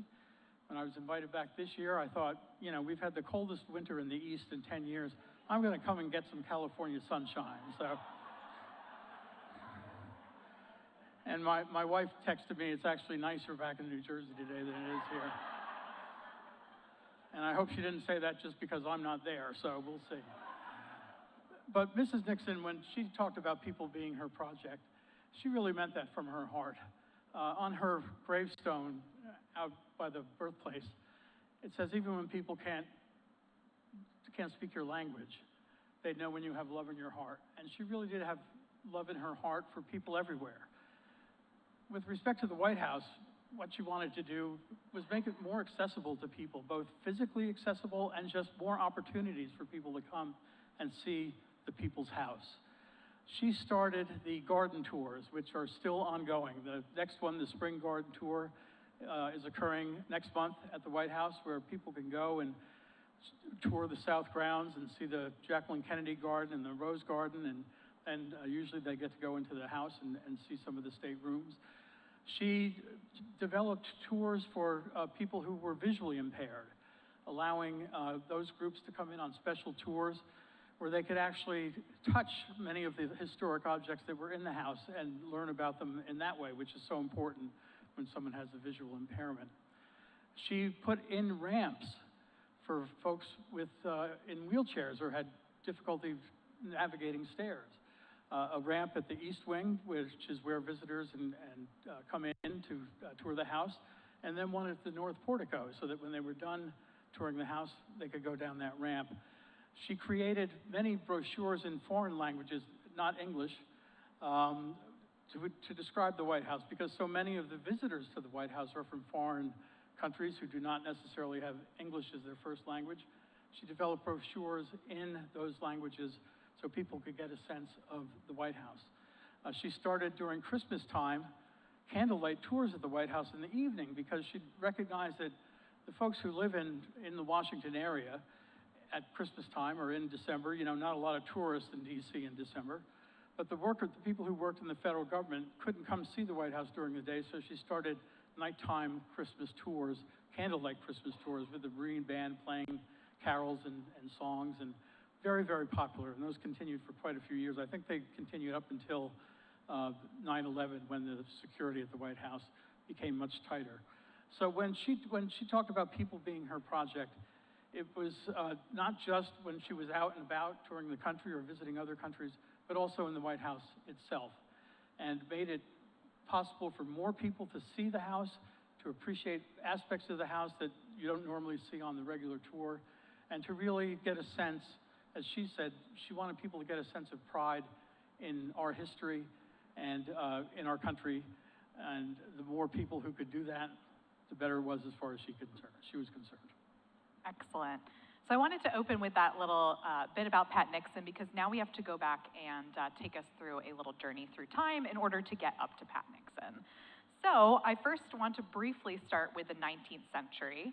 Matt, I was wondering if you could discuss the 19th century White House and any structural changes that may have happened during the 19th century.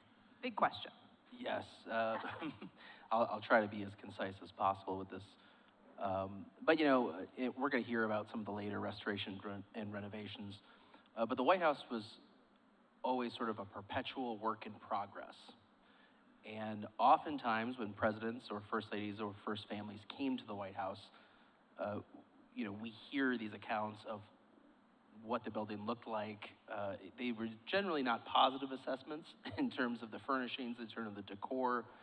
And a big part of that was the Congress appropriated only so much money per administration for furniture and furnishings. And it wasn't a particularly large amount.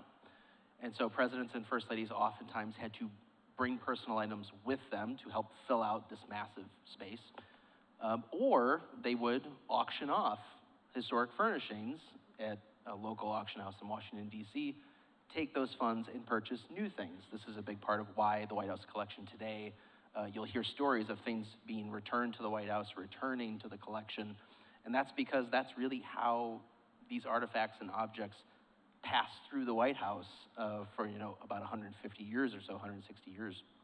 And so what we have is a 19th century house that is burned in the War of 1812. It is rebuilt very quickly by James Hoban and his crew, but in order to maximize the efficiency of that and getting the building open, they do make some changes in terms of the interior structure and support. Hoban opts to use more wood and more wood beams throughout for the interiors.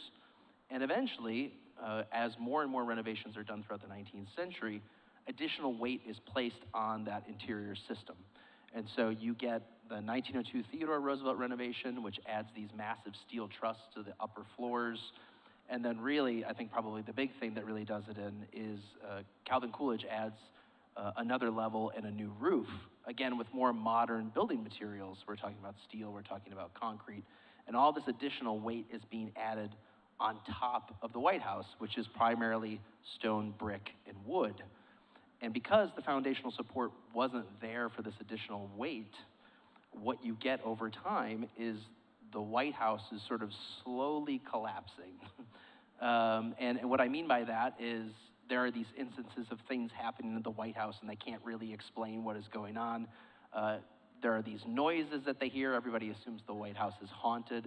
I've often thought that this was probably the building literally groaning from some of the weight, and sometimes even sort of the popping of noises in the walls was probably some of those wood interior pieces actually shattering and splitting. And so who's to say there could still be ghosts at the White House, but I do think a big part of it was trying to update the building with more modern materials and just sort of layering that on top of really a 19th century home. And ultimately that's going to lead to the major Truman renovation between 1948 and 1952. Excellent segue. Robert, when Harry Truman and his family move into the White House, they find some structural difficulties. Can you talk about that and the renovation that follows? Of course. Well, first of all, when the Trumans moved into the house, Assistant Usher J.B. West referred to it as a rundown Chautauqua hotel. Margaret Truman referred to it as an abandoned hotel. And in fact, it did look like that, mostly because the Roosevelts had been in residence for so long. And as just mentioned, when Eleanor left, she took a lot of the furniture with her because a lot of it had come down from Hyde Park in the first place. The Roosevelts had not spent a great deal of money on the upkeep of the house, especially during the war. They were budget conscious, so they didn't paint inside or outside, which led to the joke that it's actually called the off-white house. So the first thing that they did was slap some paint on the walls, and they made do with what leftover furniture they could find. They cobbled it together. The Trumans moved from their Connecticut Avenue apartment with no furniture. The only thing they brought with them was Margaret Truman's piano. So they thought that painting would be enough, but of course it wasn't. And I'll pick up on the ghost thing. Harry Truman mentioned the ghost in his letters to Bess as he worked alone in his office on the second floor, and he says, "I hear the ghosts, and the ghosts are making the curtains sway." Well, maybe, but in fact, it was the house pulling itself apart. And when they had started with the interior work, when the Trumans first came in, one of the things they found were big cracks running through the wall. And at first the assumption was that those were aesthetic, that was just the plaster cracking. In fact, it was not. And so as they stayed there, it was almost as though the house took its cue and began falling apart on its own. And it was a series of events that led to their awareness of it. One of them that's worth mentioning took place in the East Room. So I want you to use your imagination. There's a grand piano down there, and you can just pick one of these chandeliers. It was in late 1947, Harry Truman had his favorite pianist, Eugene Liszt, playing, and Liszt was set up under one of the chandeliers, and Harry Truman looked up, and the chandelier was going like this. So swinging chandeliers were a harbinger of what was to come. And again, as mentioned, all of the improvements that had been made to the house during the industrial period, you're talking about lead pipe, conduits of every kind, which didn't only add weight. To get these things through, electrical lines, gas lines, they would open up the floor of the wall and cut a hole in the beam or the joist and just patch it up, right? And they figured, well, it's just this one time, no big deal. But if every presidential administration orders these improvements over time, what you get is a Swiss cheese effect. And I don't want to run over time, but I'll just say briefly, the house that James Hoban had designed was entirely suitable for a gentleman of 1800. He did not reckon with the weight that would be added later. So it was a load-bearing structure, and the exterior walls are very thick, and they were on very solid footings. That wasn't the problem. The problem was in the center of the house, where a lot of that load came bearing down. And when the inspection was finally done properly in 1948, which told them just in how much trouble they were in, they discovered that the footings of a lot of those walls, it was just rubble work sitting on sandy ground. And at that time, they estimated that there were 20 tons per linear foot pushing down, yes, on sand. And so you had a house collapsing from within. Excellent. Well, not excellent. That's actually not excellent at all. Terrible. I thought it was excellent. Well, I'm sure, yeah. All right, so we've heard about these architectural changes throughout the years, but I wanted to turn to Patrick and see if the Nixons oversee any structural changes to the White House. Okay, boa tarde, can you hear me all right? Yes. Okay. In the house itself, it's less than 20 years old interior-wise because of the changes made by President Truman. So in the residence itself, the designers, Edward Vason Jones and Clement Conger, concentrated on plaster work. They wanted to improve the plaster work that had been installed in 1952 and from 1902 as well, to make it more 19th century, the same period as the White House was built. So in the green room and the blue room, there were changes to like the plaster cornices and the ceiling medallions as well. So as far as structurally in the White House itself, the residence, there was very little that they could do. I should mention the plaster worker named Adolphe Blaylock from Georgia. He was an excellent craftsman. And sometimes the designer himself, Edward Vason Jones, would climb the scaffolds and help out himself. He didn't mind getting his hands wet with plaster to help out as much as he could. If you talk about structural changes, major changes came about in the Latrobe-Hoban west wing, the long terrace that was used for stables and servants' quarters for much of the 19th and early 20th centuries. There, President Nixon decided that he would like to get the press itself out of the West Wing. And he looked around at various options, including building a structure between the White House and the OEB, which was canceled. They said no. So he finally landed upon the swimming pool, which he didn't use. It had dated from the time of FDR, and decided to cover that over and create a new press facility. And that was what was done. They did very extensive archaeological work at the time to document what was there. It's very good reading. There are several articles in White House history magazines that can go into that. So that was a major change there. On the West Wing itself, there was the porte cochère added. Am I too French? Porte cochère. It's a covered porch to the front of the building, so that when the president or anyone drove up, they would be covered from the elements. That was the major change. He added 4 Tuscan order bottle-shaped columns to the front of the West Wing, which is still there. And that's about all the major changes that occurred structurally. Excellent. So now that we've got a bit of a background on the structure of the White House and how it changed over the years, I want to turn to the interiors, more of the decor, and some of the restorations that happened. First, I want to start with Robert. After the house is structurally stabilized and sort of put back together, how do the Trumans go around renovating or decorating decorating the White House? What remains from before the restoration, and what is Bess Truman's involvement? Well, they didn't have a lot to work with because the appropriation for the renovation itself, and I should say this was a complete rebuilding, they gutted the house. They kept only the exterior walls, which incidentally Bess Truman was very much in favor of and probably had some influence on Harry Truman in advocating. But they built a freestanding structure within the White House, steel beams, and then it was tied in to the walls. So that cost a lot of money. And the appropriation that they got for all of that work, including digging 2 new levels below ground, was $5.2 million. So let's adjust for inflation. That comes to about 72 million or so today. That will buy 1 Osprey aircraft. And just a point of reference, the French just got finished rebuilding Notre Dame. That cost 800 million. So in fact, Congress was quite stingy with the money. The money went for the structural work. There was enough left for the interiors, but that was plasterwork, parquet, this sort of thing. By the time all that was done, there was very, very little left for the family to work with in terms of furnishings. What had happened was the furnishings that had been left after the Roosevelts had all been trucked over to a storage wing at the National Gallery of Art. And we're talking about reproduction pieces. There was very, very little here of true historical merit. And so they went over there and picked out what looked less bad than other things. And they trucked that up to B. Altman and Company in New York, which had the contract for the interior work.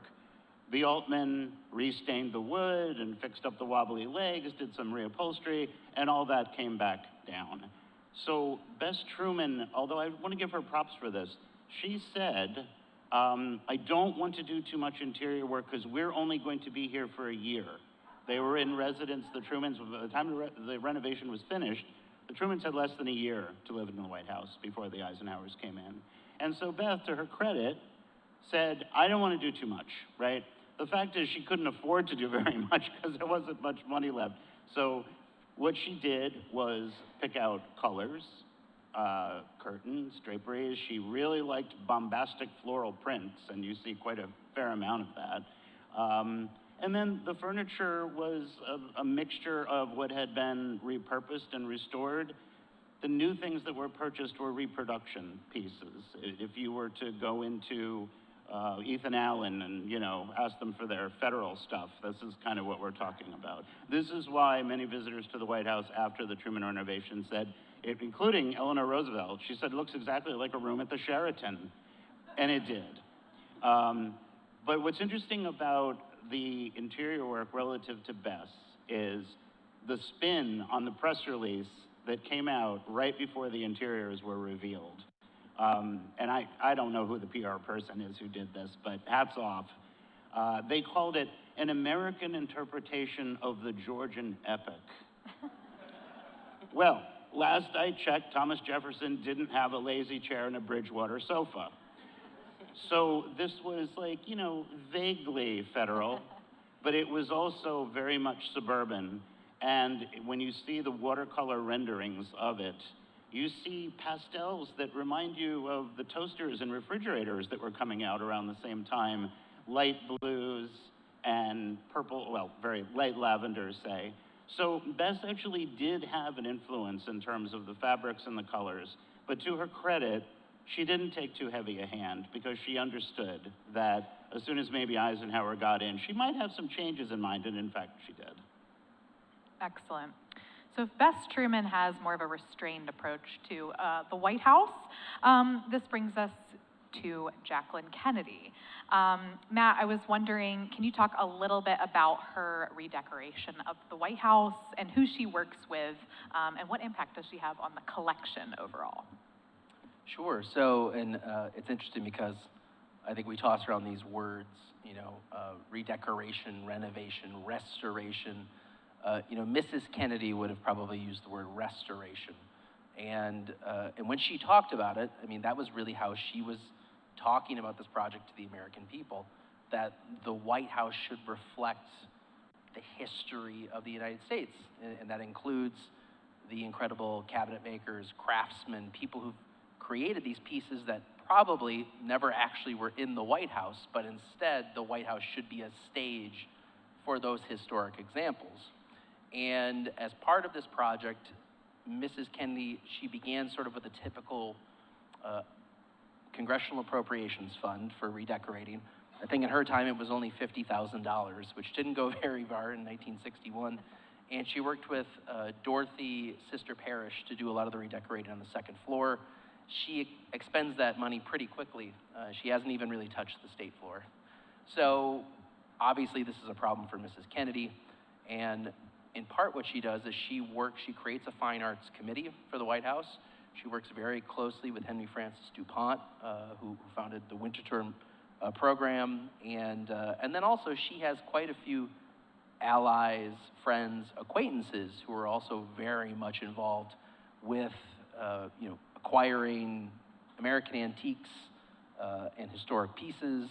And so all these things sort of converge together right around the same time that Congress passes a law designating the White House as a museum, and that it should preserve the museum character, and that those furnishings that are in the White House are considered property of the United States. And so you have all of these things sort of happening all at the same time when the Kennedys are in the White House. And so Mrs. Kennedy really seizes this opportunity to remake, restore the White House to be more of this museum interpretation of American craftsmanship. And so she works with H.F. DuPont, she works with Dorothy Parrish, she works with Stéphane Boudon, who was the primary designer, and then a mix of other voices are in there, giving Mrs. Kennedy counsel. And then she also hires the first White House curator, a woman named Lorraine Waxman Pierce, who is assisting and trying to balance all the different demands that Mrs. Kennedy really has. And so, as an add-on to all of that work that she does, the other big part that she does is she really makes it more of a PR, a public relations thing. She hosts a very famous tour of the White House after some of the restoration work is done, and it airs on Valentine's Day, 1962. More than 50 million people will see the broadcast. I know Patrick, I think, was one of the, I think he alluded to that earlier. He was one of the viewers right there. And, but I'll point out that there was a televised White House tour prior to Mrs. Kennedy, and that was President Truman. He wanted to show the American people really what their money had gone toward. And so a First Lady had never given a tour of the White House before. But for Mrs. Kennedy in the age of television, you know, this was the opportunity to put the word out there that she was doing this work, and also really to raise awareness, because then all of a sudden the White House is flooded with people who are saying they have all kinds of, oh, we have examples of this, oh, we have these types of things. So it's actually a pretty ingenious effort on her part to get the word out about the restoration of the White House, but also to solicit, you know, people for potential donations or gifts. Absolutely. Patrick, in your book, The Nixon White House Redecoration and Acquisition Program, you have this quote that I really love. You say, "If Jacqueline Kennedy brought lilies to the White House, Patricia Nixon gilded them." Can you talk about what you mean by this and a little bit of a comparison between the Nixons and the Kennedys? I can build on to what Dr. Costello has said, who said it perfectly. There are many schools of thought about how the White House should be restored, redecorated, or whatever. And I think the Kennedy version and the Nixon version were kind of separate and yet eventually came together.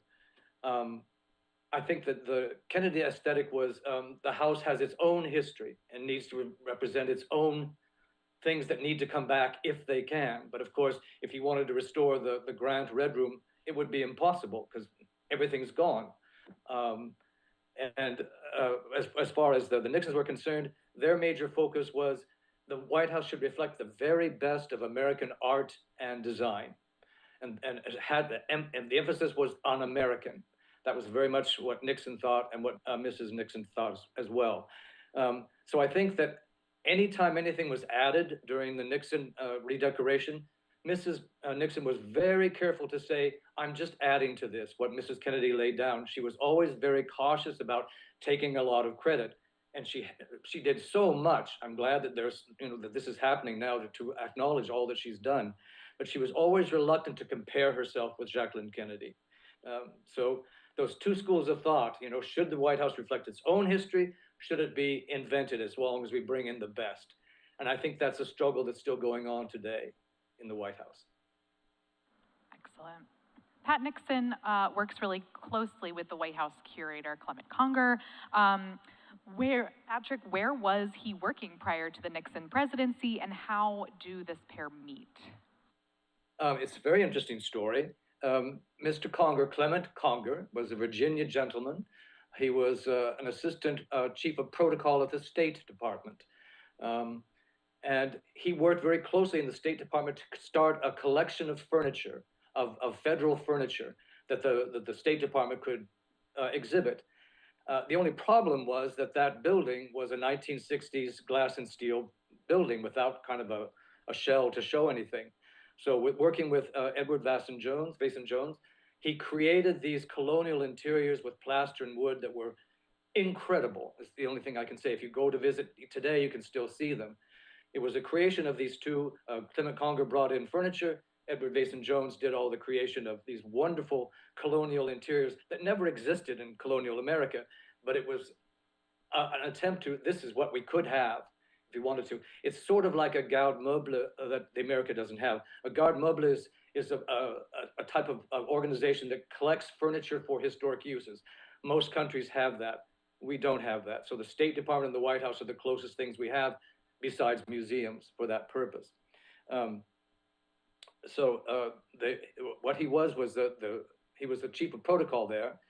And in the summer of 1969, President Nixon, with kind of a push from H.R. Haldeman, the chief of staff, went to visit the State Department rooms. And he was amazed at what he saw and said, oh goodness, this is wonderful. Why don't you go over to the White House and do this for us?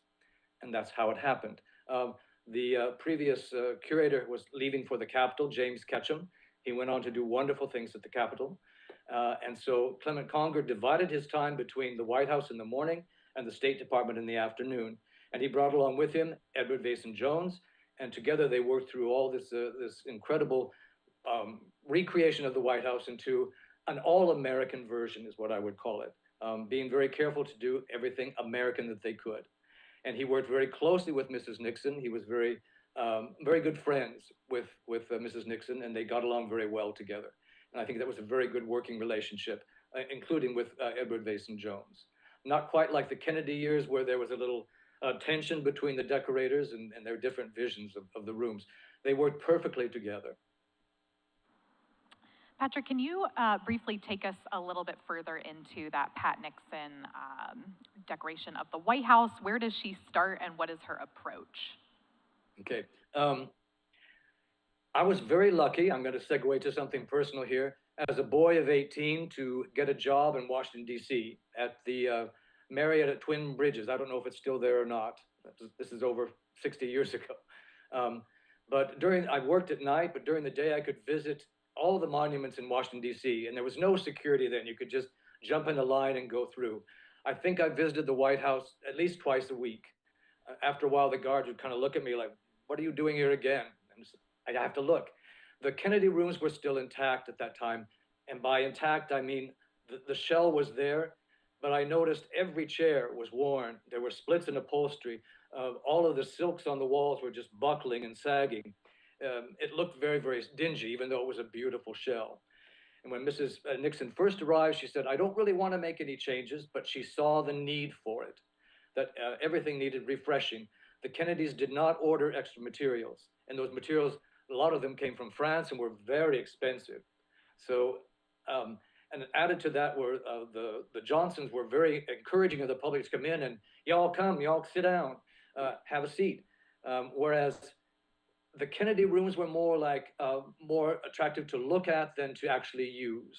That was the purpose. But then in all those years between 1963 and 1969, a lot of wear and tear occurred, as it does every so many years. It's just a lot of work. So when Conger came on board, he was really pushing to remove a lot of the Kennedy touches because he saw that as not American, but more French.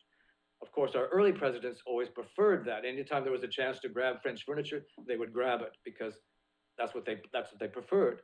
George Washington is famous in 1790 for going to an auction at the French embassy and grabbing everything he could. It was French rather than the Chippendale. And then, of course, Jefferson preferred French and Monroe preferred the French as well. So that part of the White House should be reflected. So they began with the ground floor rooms. I think the Vermeil room was the first. They wanted to get that ready for Tricia Nixon's wedding. And that was a change of color and a different aspect of how the wall should be. The China room followed. The library was another one that came on later. Diplomatic reception room had some changes of furniture. It was essentially the same as Mrs. Kennedy had, but just with rearrangements of furnishings. Upstairs in the main rooms, a lot of repainting, like the East Room and the State Dining Room. The curtains there were relatively new and relatively fresh. But in the Green Room, the Blue Room, and the Red Room, as I've said, and also the entrance hall, it showed a lot of wear. So they really concentrated on those rooms. By 1971, in November, the Red Room was finished. It was more or less as Mrs. Kennedy left it, except the red had changed to a more American rose red. The Green Room was changed completely with Duncan Fife furniture. Most it was a kind of a showpiece of Duncan Fife furniture. And the Blue Room was given kind of a new look as well with wallpaper, which hadn't been on the walls for over 100 years. So a lot of these changes came about through the pushing of Conger to eliminate the French and make it all more American where he could. Also, the entrance hall was given a new look and more fine American look to it. So upstairs was a different story, and I guess we'll talk about that later. But the program continued after Mrs. Nixon left with Mr. Jones and Conger as well. Excellent. Switching gears a little bit, we've talked a lot about the interior, but I did want to go back to Bob over here and talk a little bit more about the exterior.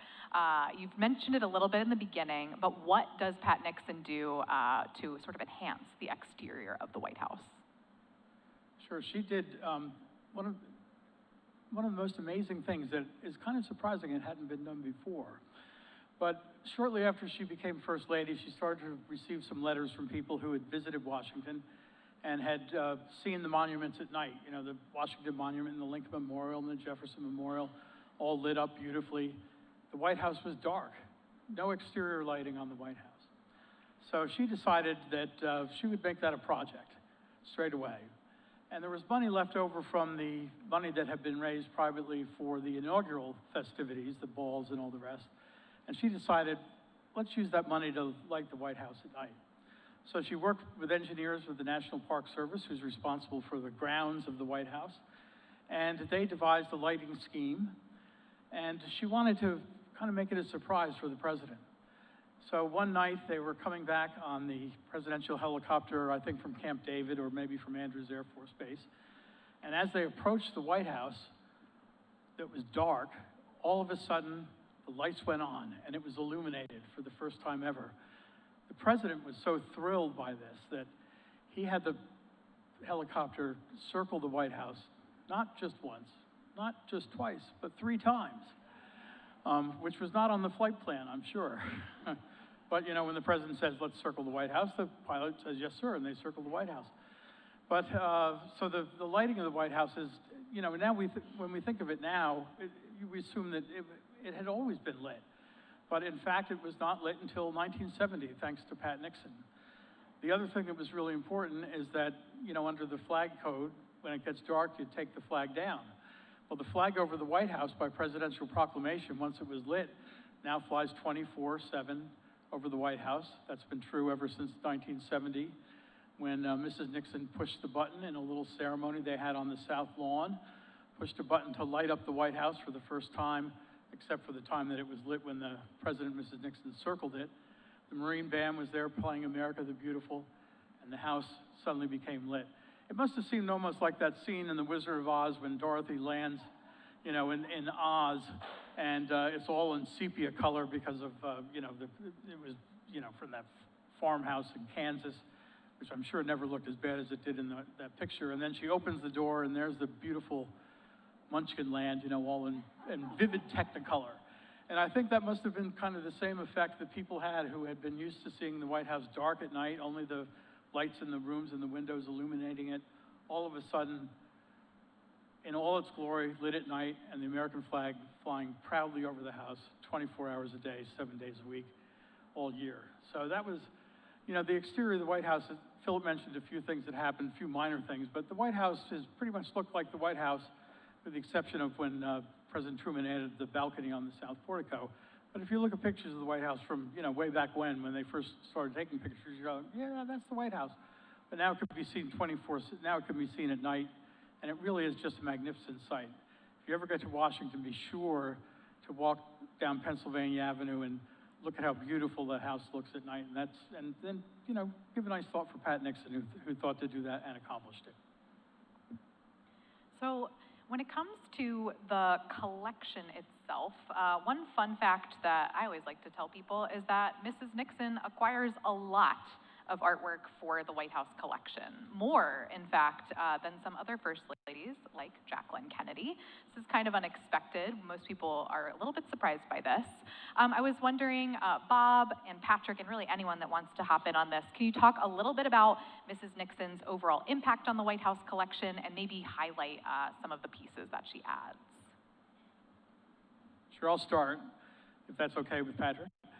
Mrs. Nixon acquired more than 600 pieces for the White House collection, antiques of furniture and decorative arts, paintings, and everything else. That's more than any First Lady before or since. And the things that she acquired were really top-notch, first-quality, museum-worthy pieces. Back in 2011, when we were getting ready to open an exhibit in 2012 to commemorate what would have been Mrs. Nixon's 100th birthday, a couple of us went to the White House and met with the curator at the time, Bill Allman. And I remember we were standing in the cross hall, and I asked Mr. Allman, I said, we'd love to borrow for our exhibit a couple of pieces that Mrs. Nixon acquired for the White House collection. And I said, you know, I'm sure there's some things in the warehouse that, you know, you wouldn't mind sending out to California for a few months. And he stopped me short. He said, no. Everything that Mrs. Nixon acquired is of such quality, none of it's in the warehouse, it's all here in the house. But he very generously lent to us for that exhibit back in 2012 a Duncan Fife chair from the green room and a landscape by the American artist George Innes that was called, let me get this name exactly right, The Rainbow in the Berkshire Hills. It was painted in 1869, and we were able to display them here the first time ever that White House furniture was displayed here on the West Coast, and it was one of the jewels in the crown in that exhibit. But again, more than 600 pieces, more than any First Lady for or since, and she was very persuasive in getting people to give things. Often she'd say, could you loan us something? And then after a while, she would say, well, you know, maybe you give it to us, because it works so well here in the house. So she did a great job persuading people to part with things that have been in their family forever, including the Adams family. 2 portraits that have been that's Adams with 1 D. 2 portraits of President and Mrs. Adams that have been in the family for more than 200 years. They gave those to the White House. There's some great pictures of her with all of the descendants of President and Mrs. Adams in the room, giving these 2 portraits that had hung in the Adams house up in Massachusetts for 200 years. Yeah, she was very persuasive. Excellent. Patrick, anything to add on that? I think that the Nixon White House depended on a new aesthetic for interiors, for period interiors, kind of espoused by the Metropolitan Museum of Art in 1970. Barry Tracy, a former Iowan, was kind of the spearheading of that. It was kind of a presentation of making the rooms as pristine and perfect as possible. And Mrs. Nixon, of course, was really on board for that. things that were not available in 1960s for the Kennedys became available in the 1970s, and the whole new aesthetic of looking at these period rooms and making them not only pretty to look at, but also functioning and being able to be to stand the test of time. And I think that should be something that we're very grateful to her. Her eye and the eye of Vason Jones and Conger still exists, really. The green room, the blue room, and the red room have the same curtain designs, although hues have changed a bit, as the Nixon. If she came to the house today, she would recognize those rooms, I think, very much as they were left. Real quick. William Seal, a great historian of the White House, he wrote this fantastic 2-volume history of the White House. I read it over one summer, and it's really thick. I mean, it would be, enough for 2 doorstops if you wanted to use it that way. For sure. It's really good. But he wrote, the Nixon era was the greatest single period of collecting in White House history. The great collection of White House Americana today is the long shadow of Mrs. Nixon. The impulse, the idea, and the energy were hers. And for a historian like William Seal to say that, I think we can really say, yes, that's exactly right. Well, and I think I would just add that the earlier panel today talked about sort of the connections between Mrs. Kennedy, Mrs. Johnson, Mrs. Nixon, and I've long thought that those 3 women, when we're talking about the creation of the White House collection, the institutionalization of the curator's office, Committee for the Preservation of the White House, and then really, having that teed up for Pat Nixon to really pursue these things, it was really these 3 successive first ladies that really, I think, put the pieces in place, institutionalized it, and then carried it out. Because now there is this expectation with every first lady that has come in, what are you doing for the White House? Not just in addition to your initiatives or to your projects, but what work are you having done in the House? And that has become an extension of that, that those 3 first ladies contributed to. Excellent. So now that we've talked about the White House, its renovations, structural changes, and all these restorations, and the collection, I want to return to this idea of the White House as the people's house. And we talked about it a little bit earlier, but one of the things that I find really interesting with these big renovations and restorations is that desire to show off the house. So Matt talked in the beginning about that 1962 Jacqueline Kennedy tour. And as he mentioned, there have been some others as well. And what I think is really interesting that all of the people that we're talking about today basically do a televised tour. I was wondering, Robert, if you could talk a little bit more about that Harry Truman 1952 tour. What was sort of the public reaction to it? And I believe Harry Truman does also show off his piano skills in that particular interview. Little fun fact. Yes. Well, I want to preface what I'm going to say with maybe an antithesis and say that as the White House began to crumble, and literally the cracks appeared and the plaster fell down and the chandeliers were lowered, Harry Truman was conscious enough that this was the people's house, and the first thing he did was close the house to visitors, because he understood that it would have a very negative effect, not only in the perception of the house, but the perception of him. He was getting ready for the 1948 campaign. There had been a lot of terrible jokes about poor President Truman, including "I'm just mild about Harry." And the idea was that, oh, here was a bumpkin from Missouri, and he doesn't know how to live in a mansion, and look, he's wrecked the place. And so, conscious of, obviously, his image, but also the White House's image, as the place began to encounter serious troubles, he shuttered it. So the television tour, I think that was like a victory lap for Truman, because he wanted to show that the millions of taxpayer dollars that had been set aside for this work was money well spent.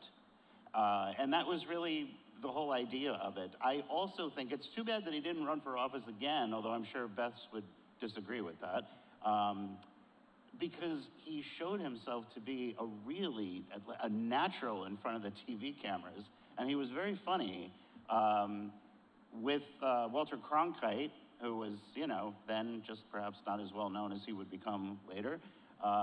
They started out downstairs in the diplomatic reception room, and Truman quipped to Cronkite that the portraits of the presidents that had hung around the room were taken down and replaced with portraits of first ladies. And he said, and now this is 1952, he said, I think the room looks much better with pretty ladies in it. So, goodness gracious. So anyway, he conducted this tour, and in 1952, remember, like, you had commercial television coming out around 1947, 48, and it was adopted very quickly. So by 1952, 1/3 of the houses in the United States had a television set. So this was a major media event. And it was, like I said, good for him politically.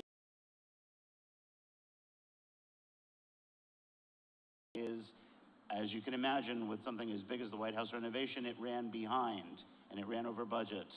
And Truman, he applied what he called his curry comb to the architects and engineers and his own commission on renovation to hurry it up, to keep it going, because he wanted to get in the house and live there for nearly a year, because he saw this renovation as his legacy, and so, or at least part of his legacy.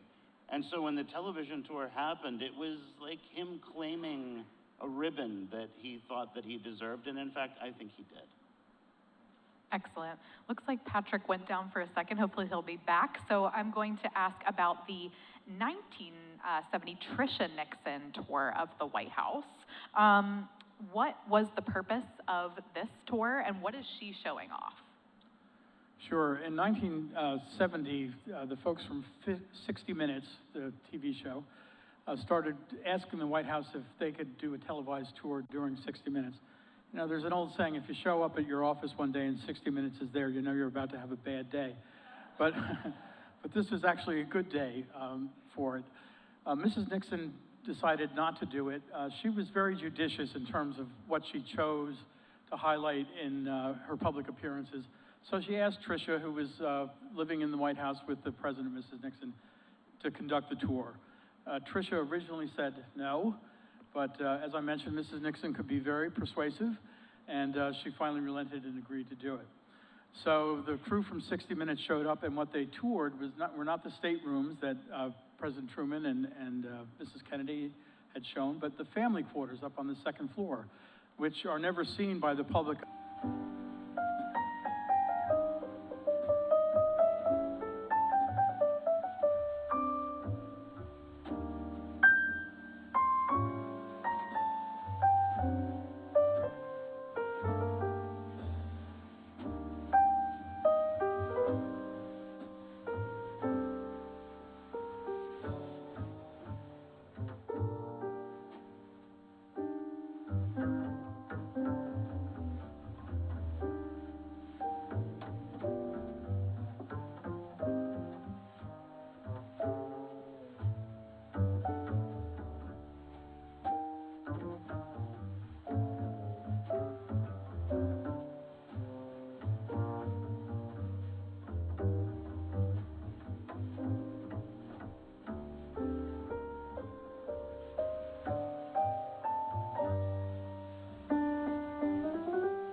Ladies and gentlemen, our program continues in 2 minutes. Please take your seats. Our program continues in 2 minutes. Please take your seats.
Hi, everyone.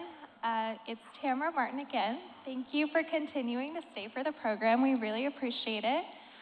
We see that you all got lunch, so we're going to go ahead and get started with our lunchtime program. I would like to introduce a pre-recorded video that's been provided by Kara Blond. She's the executive for the Office of Presidential Libraries, and she is my amazing boss. And she is going to talk to us a little bit about the Presidential Library System. She directs the Office of Presidential Libraries, which oversees 16 presidential libraries and museums across the country, representing the administrations of President Herbert Hoover through President Joe Biden.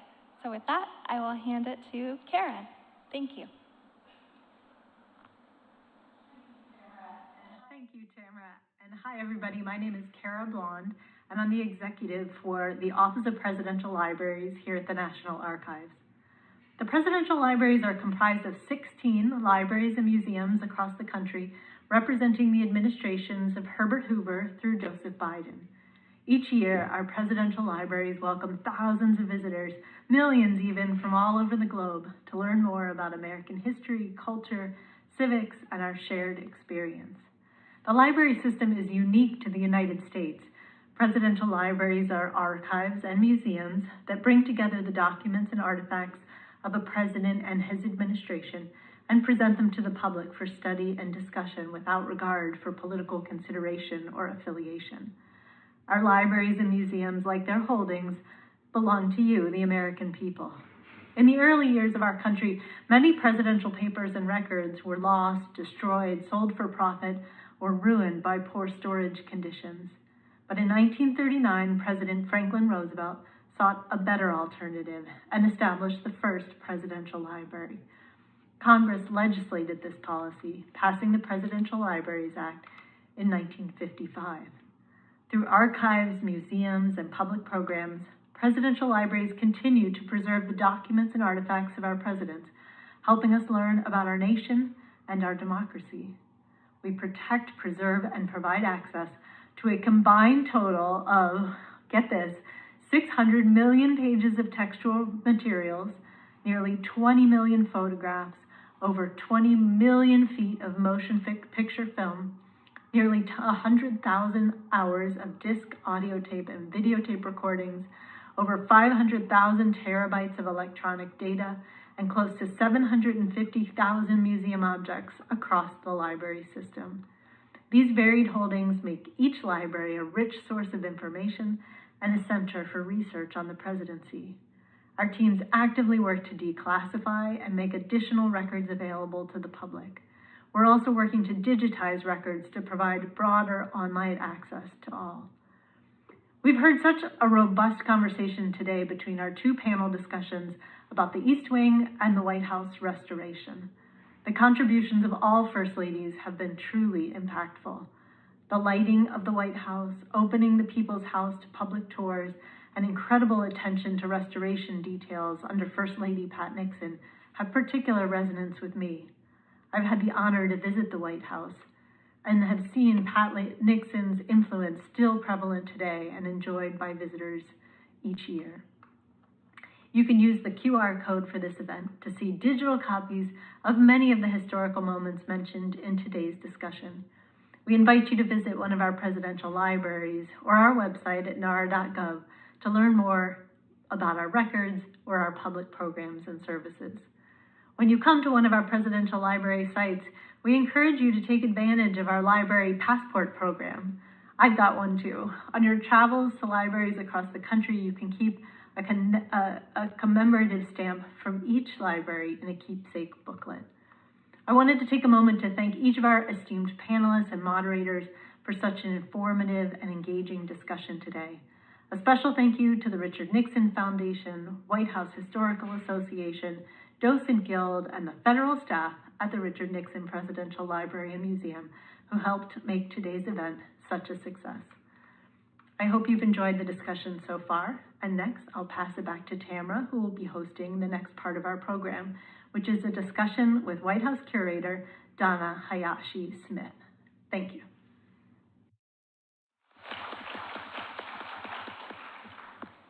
Well, thank you, Kara. We really appreciate you sending us that message.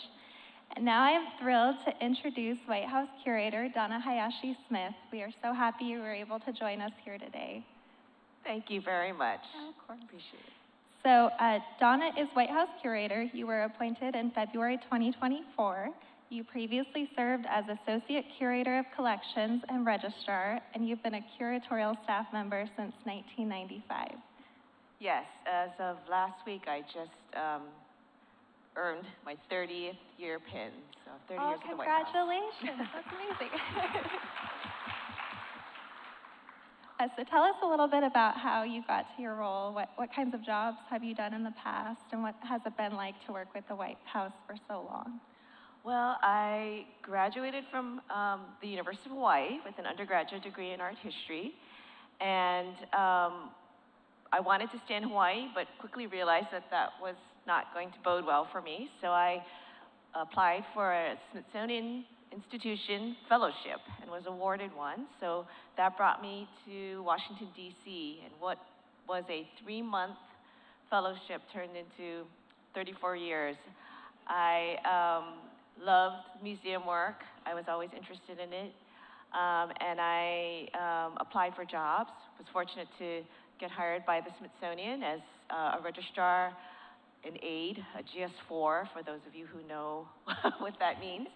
And then I just, through the years, worked at the Smithsonian and then applied for a position at the White House. I had met someone at the curator's office, total luck, and I was offered a position there. And through the years, I really tried to expand the collections component of the White House because our collection was growing by leaps and bounds. So I went from, like a technician type of admin assistant to collections manager, to a collections manager registrar. During that time period, I went to graduate school. I received my master's degree at the George Washington University in Museum Studies. That was on Betty Mungman, who was the previous curator. She actually encouraged me to go to graduate school. She told me, you will never be able to move forward if you don't have a master's degree. And that was all I needed to go to school, got the master's degree, and she really supported me through it all. And then I was able to receive my promotion to associate curator. And then thankfully, through the Biden administration, I was then appointed curator. Oh, that's wonderful. It's an exciting journey. Thank you. So what is it like to work in the White House day to day? And what is it like to work in such a beautiful and amazing and historic museum? Working in the White House, it can be very crazy. It's high stakes, fast paced, especially during a transition year. Those of us who have been at the House for many, many years, we know that during a transition year, it will be very, very stressful, but exciting at the same time. We have a staff, the curatorial staff. There are 6 of us. Aside from myself, we have 2 associate curators, one of fine arts and one of decorative arts. And then we have a registrar collections manager, and then an administrative collections assistant. And then just 2 years ago, we hired a museum educator, which has been she's been a wonderful addition to our office. So the curator's office is part of what's called the executive residence staff. So that's composed of about 85 people. We're like a little city on our own. We have butlers, housekeepers, we have the chefs, the florists, carpenters, plumbers, engineers, all the folks that make a household run. And we're the continuity of the White House, so we stay through every administration. We help presidents move in, and we help presidents move out. Oh, that's great. So I think you mentioned when we chatted before that the museum is a certified AAM museum. What does that mean to those of us watching? Yes, we are a proud member of the AAM, and we, since 1988, have been an accredited museum.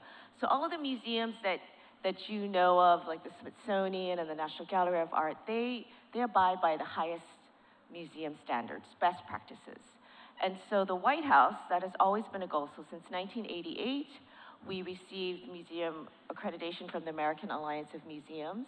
And since that time, I have worked on 3 reaccreditations, and we have been awarded reaccreditation, with the last being in 2022. So we're very, very proud to be considered as a museum and that we do abide by the highest standards. Oh, that's wonderful. Thank you. So how large is the White House collection? How many objects do you have, and what kinds of things are there? The White House collection is composed of 60,000 objects.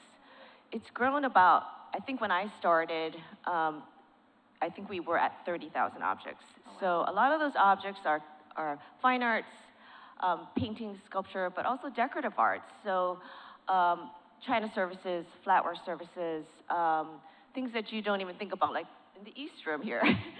You know, if you walked into the East Room at the White House, the rugs on the floor, the chandeliers, the cornices, the draperies, the mirrors, the mantles in the room, all of those things are part of the White House collection. That's great. And are you still collecting or adding to your collection? We are still acquiring. We do have a collections policy that's been in place for a number of decades now. So some of the things that surprise people is that we don't acquire works by living artists, with the exception of official portraits of presidents and first ladies. That was put into place to protect presidents from constituents and from congressional folks from pressuring them to acquire works by living artists. Works also have to be created 25 years previous to the current date. Part of the collections policy also, just with all the conversations here about acquisitions, one of the priorities for acquiring, specifically with the decorative arts, is having objects that were once previously in the White House. So a question that we get asked a lot here on tours are, what is the oldest objects? What's the biggest? What's the smallest? And some of the standard types of wow type of moments. So what is that for you? Well, the oldest painting actually in the White House, which many folks don't know about, is the Benjamin Franklin portrait by Benjamin Wilson. It dates to 1759. But really, the oldest object in the White House collection is the portrait of George Washington by Gilbert Stuart, the Lansdowne portrait. And that was acquired in 1797. what was painted in 1797 and acquired in 1800. And also, just looking at the chandeliers here, the chandeliers are probably some of our heaviest objects, but some of the more popular objects that people often inquire about, aside from the Stuart Washington portrait, is the Kennedy portrait by Schickler, and also the Reagan portrait by Kinsler. Those are very popular. What would you say is your favorite object in the whole collection? I know it's hard to pick one, but.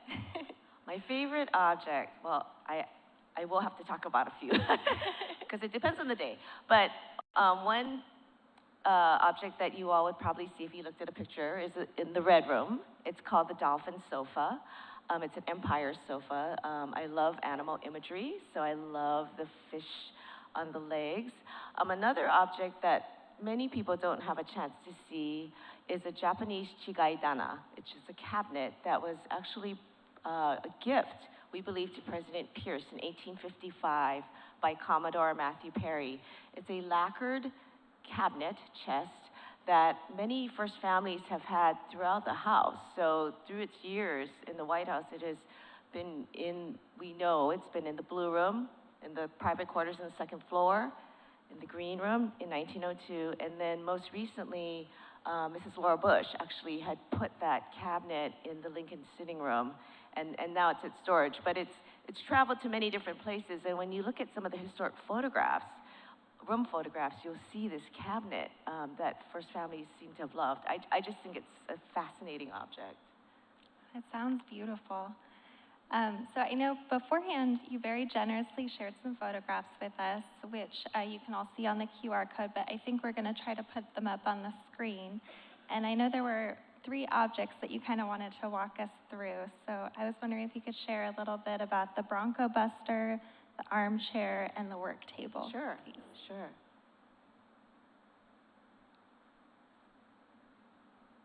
Okay. So yes, that's the Bronco Buster by Frederick Remington. It was a gift to the White House in 1973 by the Hatfield sisters in memory of Mr. Hatfield. It's cast number 23, and it was casted by the Roman Bronze Works. And that sculpture has actually been in the Oval Office since it was acquired, with the exception of during the Biden administration, when President Biden, having had so many pieces of sculpture in the Oval Office, wanted to have that sculpture in his residence office, which is the Treaty Room. I just think it's a fantastic sculpture. Every president has loved it, and we are so grateful during the Nixon administration that they acquired it. The armchair there is one that's very well known. It's in the Green Room. It's an easy chair. And what makes it really significant is it is actually signed on the chair frame by Lawrence Ackerman, who is the upholsterer to Duncan Phyfe. So Duncan Phyfe, we believe it's attributed to Duncan Phyfe, and Ackerman actually put the date 1811 on the frame. So you can imagine as a conservator, as a museum person, how exciting that was to discover that. One thing about that chair, also, that it was acquired in 1971, but also during the Bush administration, 43, when Mrs. Laura Bush refurbished the Green Room, we had the easy chair there reupholstered. And so the fabric that's been put on that chair dates from the 2007 refurbishment, and it was based on a circa 1800 document. So I remember working with the then designer at Scalamandre, Stokes, who, it was a partial document, and she finished the document, and then working with Ms. Laura Bush, we decided to make it a kind of a pink salmon color there, and so that's where that upholstery fabric, what inspired it. But also what's interesting about that chair today is because a lot of the pieces in our collection are very, very old, working with our conservators, we're now doing a lot of alternative upholstery. So that means that pieces of the upholstery are applied onto panels of wood. And then that wood, or the piece of, that the material is covering, is then applied to the chair frame via Velcro. So we're not nailing into these historic wooden frames anymore. We're doing that more and more to the furniture in our collection so that we can preserve them. That's so interesting. I wouldn't have thought to put Velcro back there. And that table there is a work table attributed to Duncan Fife. And there are only 4 known to exist. The White House owns 2. And as you can see, there are many different ways to pull out drawers, and there's a mirror. I just find it fascinating that in the 19th century, that these cabinet makers were producing such fine forms like this. From what I understand, a young woman would have used a table like this for sewing, for needlepoint, for writing letters. It's just such an interesting form. And the fact that the White House has 2, one acquired during the Nixon administration, the other then acquired in the 1980s, is pretty fantastic. So I know over time the White House rooms have evolved, and each president and first lady has had an impact on them. So how does the first family or a president decide what goes in each room, and how does that change during a presidential transition? So during a transition year, as I mentioned, it's pretty crazy. After the election, and once we talk to the folks with the incoming team, the administration coming in, we actually are busy preparing way ahead of that materials to present to the incoming president, first lady. You know, there's a book that has just an Oval Office section all by itself, and we say, you know, there's a desk section, there's a sofa section, and we ask the incoming president, what desk would you like to use? What would you like to see in the Oval Office when you arrive? And then we have sections of the book that have all kinds of beds and all kinds of tables and sofas and chairs and paintings and sculpture. And we just give the incoming family a chance to take a look at all of the materials, and then we work with them before they move in, so that on the day of inauguration, when they come into the house, their home is ready. There's a difference, though. For the private quarters, the president, first lady can decorate as they please. Some families decide to bring in their own pieces of furniture, which is what I think we've heard about earlier today. Some families, you know, if they have a home elsewhere, an established home, then they say, I don't want to bring anything, and they just come in. They want to use the White House collection, which is great. For the public rooms, though, we do have an advisory committee that actually helps to advise the president, first lady on appropriate objects for these public spaces. So the committee, can you tell us a little bit about who's on it and some of the projects that they might have worked on over time? Yes, so it was mentioned earlier that we have the Committee for the Preservation of the White House, which was created in 1964 through an executive order during the Johnson administration. For that order, they created, the curator's office was created officially, which is nice, and then the committee was actually formed. And so there are ex officio members on this committee. I'm an ex officio, there's the chief usher of the White House, the National Park Service director, the Smithsonian Institution secretary, the chair of the Commission of Fine Arts, and then the National Park Service White House liaison serves as the secretary. Then the administration, the president, can then appoint other members who will serve during their administration. So my office, we work very closely with this committee whenever we plan refurbishments, whenever we have acquisitions that we're considering. We really rely on them for their expertise. We have, I've got to mention another ex officio as the National Gallery Director, so we have a lot of really heavy-hitting professionals who have the ability to advise us and provide us with a lot of information as we make these major decisions. And a lot of the folks that are members who we've had, you know, I think traditionally they probably would have had many wealthy people who would support projects. But through the years, I've seen and worked with, most of the members are folks who are curators at Winterthur, or people at the MFA Boston, or curators who really know their their stuff with decorative arts and fine arts. So some of the projects we've worked on were in 2004 and 2005. Mrs. Laura Bush actually, for the first time, which was a very unusual situation, she wanted to refurbish the Lincoln bedroom.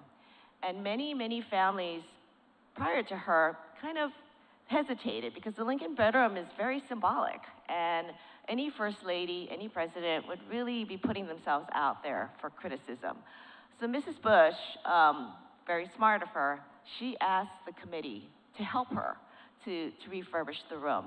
And so we had many, many meetings, and we decided to create the principal guest bedroom as a combination. The look would be what Lincoln had as his office, because that was the location of his office, and then also as a guest room. So based on documents and photographs that we could find, we had a new carpet made, we had a new mantel built, we had bed cornice, window cornices, all new fabrics woven with through scalamandre. So we had a lot of work done, and it was very, very successful.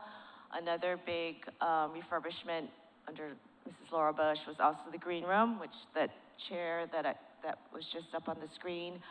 We worked with her heavily for that project in 2007 and 2008, from all upholsteries, but really with a nod to Mrs. Nixon, to her 1971 refurbishment. I did a count of our collections database to see how many objects are still in the green room since the Nixon administration, and there are over 40. So everything that you see in there, the window cornices, are still the cornices that Mrs. Nixon put in. A lot of the furniture pieces that you see are ones that she acquired for the White House collection. So we are very, very grateful in many of the rooms to Mrs. Nixon. But I would say that, and we were just talking about this earlier, that Mrs. Laura Bush actually, she did a lot of refurbishments during her time at the White House, and she worked with the committee on all of them. That's great.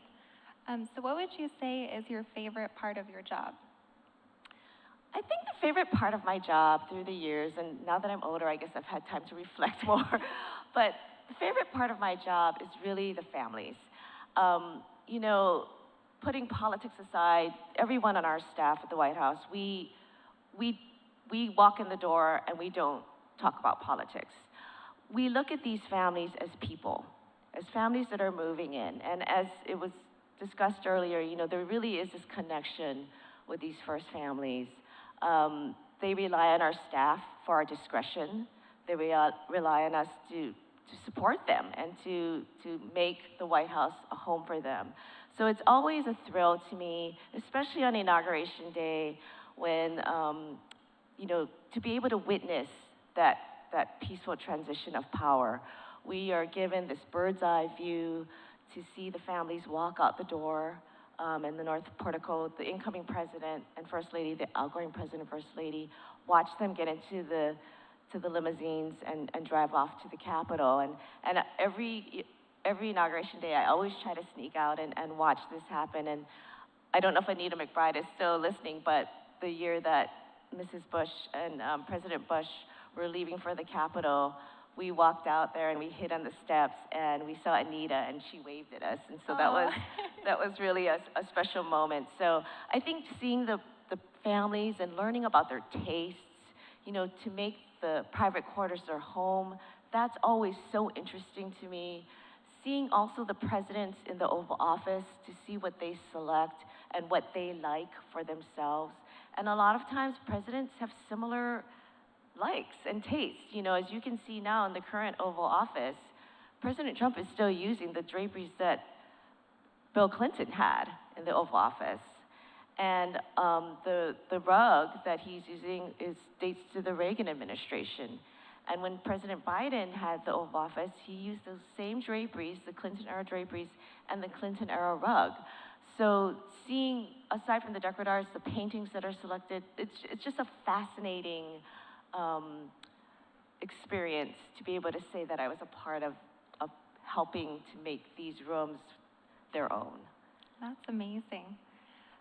So over time, have there been any White House curators that have really influenced you in your career or that you've think that our audience should know more about? Yes, I have had really, really amazing support, wonderful mentors in my time at the White House. Betty Monkman actually was she was an associate curator at the time, and then she actually hired me, and then she became curator, and she was the one that really encouraged me to go to graduate school. She really supported collections management. She supported documentation, which through the years I've learned is very, very important. She supported standards, processes, procedures, you know, with such a growing collection. So she really, really pushed that with the White House.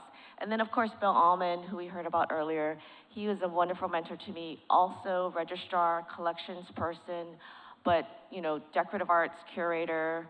He's the person that I always go to, even to this day, to ask him what he remembers and what he would do. So he's been a fantastic mentor to me as well. Oh, that's wonderful. What advice would you have to someone who wants to get into a history profession or who someday wants to work for you or on your team? The advice I would give is, you know, in the White House, really, you need to be pragmatic. You need to be diplomatic. You can't just say no to requests because that's never going to end well. So you need to really offer alternatives. You need to be really thinking about alternatives to give to folks. You know, as I mentioned, the 85 staff that work in the White House, only 6 of the 85 are museum people. Our mission is very different from the mission of the rest of the resident staff. The mission of the staff is to serve the President and First Lady, to support them. And that is our mission too. But we also have another mission, which is our museum mission. And so it's working not only with just our staff, but working with the incoming staff of the administrations, and then working with the President and First Lady. So it really requires a lot of balance. You know, it's a home, an office, a museum, and we're constantly shifting, pivoting throughout the day, you know, just trying to make things work while also protecting our collection. That's great advice, thank you. So if anyone in our audience or who's tuning in is interested in learning more about the White House collections, where would you suggest that they go? Well, I think a natural go-to is the White House Historical Association. They have a fantastic website. They have the People's House that's now open at 1700 Pennsylvania Avenue. The White House Historical has wonderful resources of information, accurate information that they have an archival library now that people can go to. There's also the National Park Service. They have the White House Visitor Center, which is located at 15th Street and Pennsylvania Avenue. They're a wonderful resource as well. There are many, many publications by the White House Historical Association. We work very closely with them on a lot of the books that come out, and their White House History Quarterly as well. So there are a lot of resources out there. Oh, that's great, thank you. Do you have any final words of wisdom or any other stories or anecdotes you want to share with us about what it's like to work in your role? I think, you know, I think just mostly just about being open to, you know, for going back to people who are interested in going into the museum field, just being really open to figuring out the solutions. Also, you know, for someone who's interested in going into art history, you may have some relatives who may say to you, are you sure that's what you want to do? And to that I would say, don't accept that. From a personal standpoint, when I was going into art history, in particular, I was interested in medieval art history, which was very strange in Hawaii. But, you know, my uncle, who was a dentist in Hawaii, asked me once when I was still an undergrad, he said, so what are you majoring in? And I said, oh, I'm going into art history. And he said, well, what are you ever going to do with that? And he laughed at me, and I said, you know, I really love art history. It's something that I'm passionate about, and I want to see where it takes me. He's no longer alive today, but I would hope that he would be very happy for me. I think he would be proud.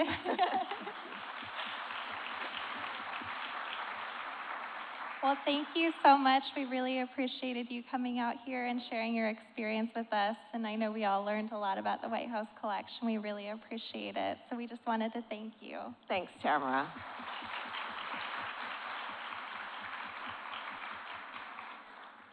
And before we wrap up today, we wanted to just note a couple of things. So Richard Nixon's presidency is one of the most extensively documented in American history. The Nixon Presidential Materials Collection that we have here on site contains approximately 46 million pages of documents, 3,700 hours of recorded presidential conversations, known as the White House tapes, 4,000 separate recordings of broadcast video, nearly 4,500 audio recordings, 300,000 still photographs, 2 million feet of film, and more than 4,200 state and public gifts. We did some rough math, and if you averaged out the size of an 8x10 piece of paper and you lined them up, if you took those 46 million documents, it would go from here to New York, back 2.5 times. So it's pretty far. Our team is continuously working to declassify records and make them available to the public. Our research room is open Monday to Friday from 9:30 a.m. until 4 o'clock p.m. If you do want to research with us, we encourage you to make an appointment so we can do an advanced consultation and orientation with you, and we can make sure we have the records pulled when you arrive. Appointments can be made by emailing us at nixonreference@nara.gov. We also invite you to join us for one of our upcoming events and public programs that are hosted by us at the Nixon Library or the Richard Nixon Foundation. The Pat Nixon Day of Service is coming up on Monday, so if you are able to come back, we encourage you to do so. You can also learn more about both of our organizations by visiting www.nixonlibrary.gov and www.nixonfoundation.org. We wanted to thank all of our speakers and our special guests and our keynotes, and of course to Donna today for being here, sharing your insights, advice, and information with the public. And also thank you for researching with us and highlighting records for those that enjoyed our program today. We also wanted to give another special thank you to the dedicated staff at the Nixon Library over there.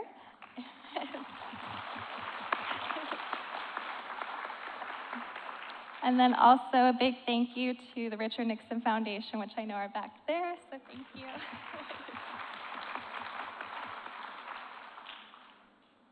And also to our docent guilds, who I know are spread out. And some right there, so thank you. And before we do close, we just wanted to make one more note. We wanted to point out the Susan B. Anthony bust over here. So I don't know if you wanted to provide like a quick overview of what that is before we go. No, Susan B. Anthony has actually been here for a few years now, so we were thrilled to send her all the way to California, and we're expecting to have her back this summer, so. But it's okay if she's a little late, but yeah. But thank you for taking such good care of her. Oh, thank you. So if you have a chance before you go, we'd suggest you come over and take a look at it. It's a beautiful, beautiful bust. So thank you again for joining us today, and we look forward to seeing you next year for our 3rd annual symposium. Have a great day.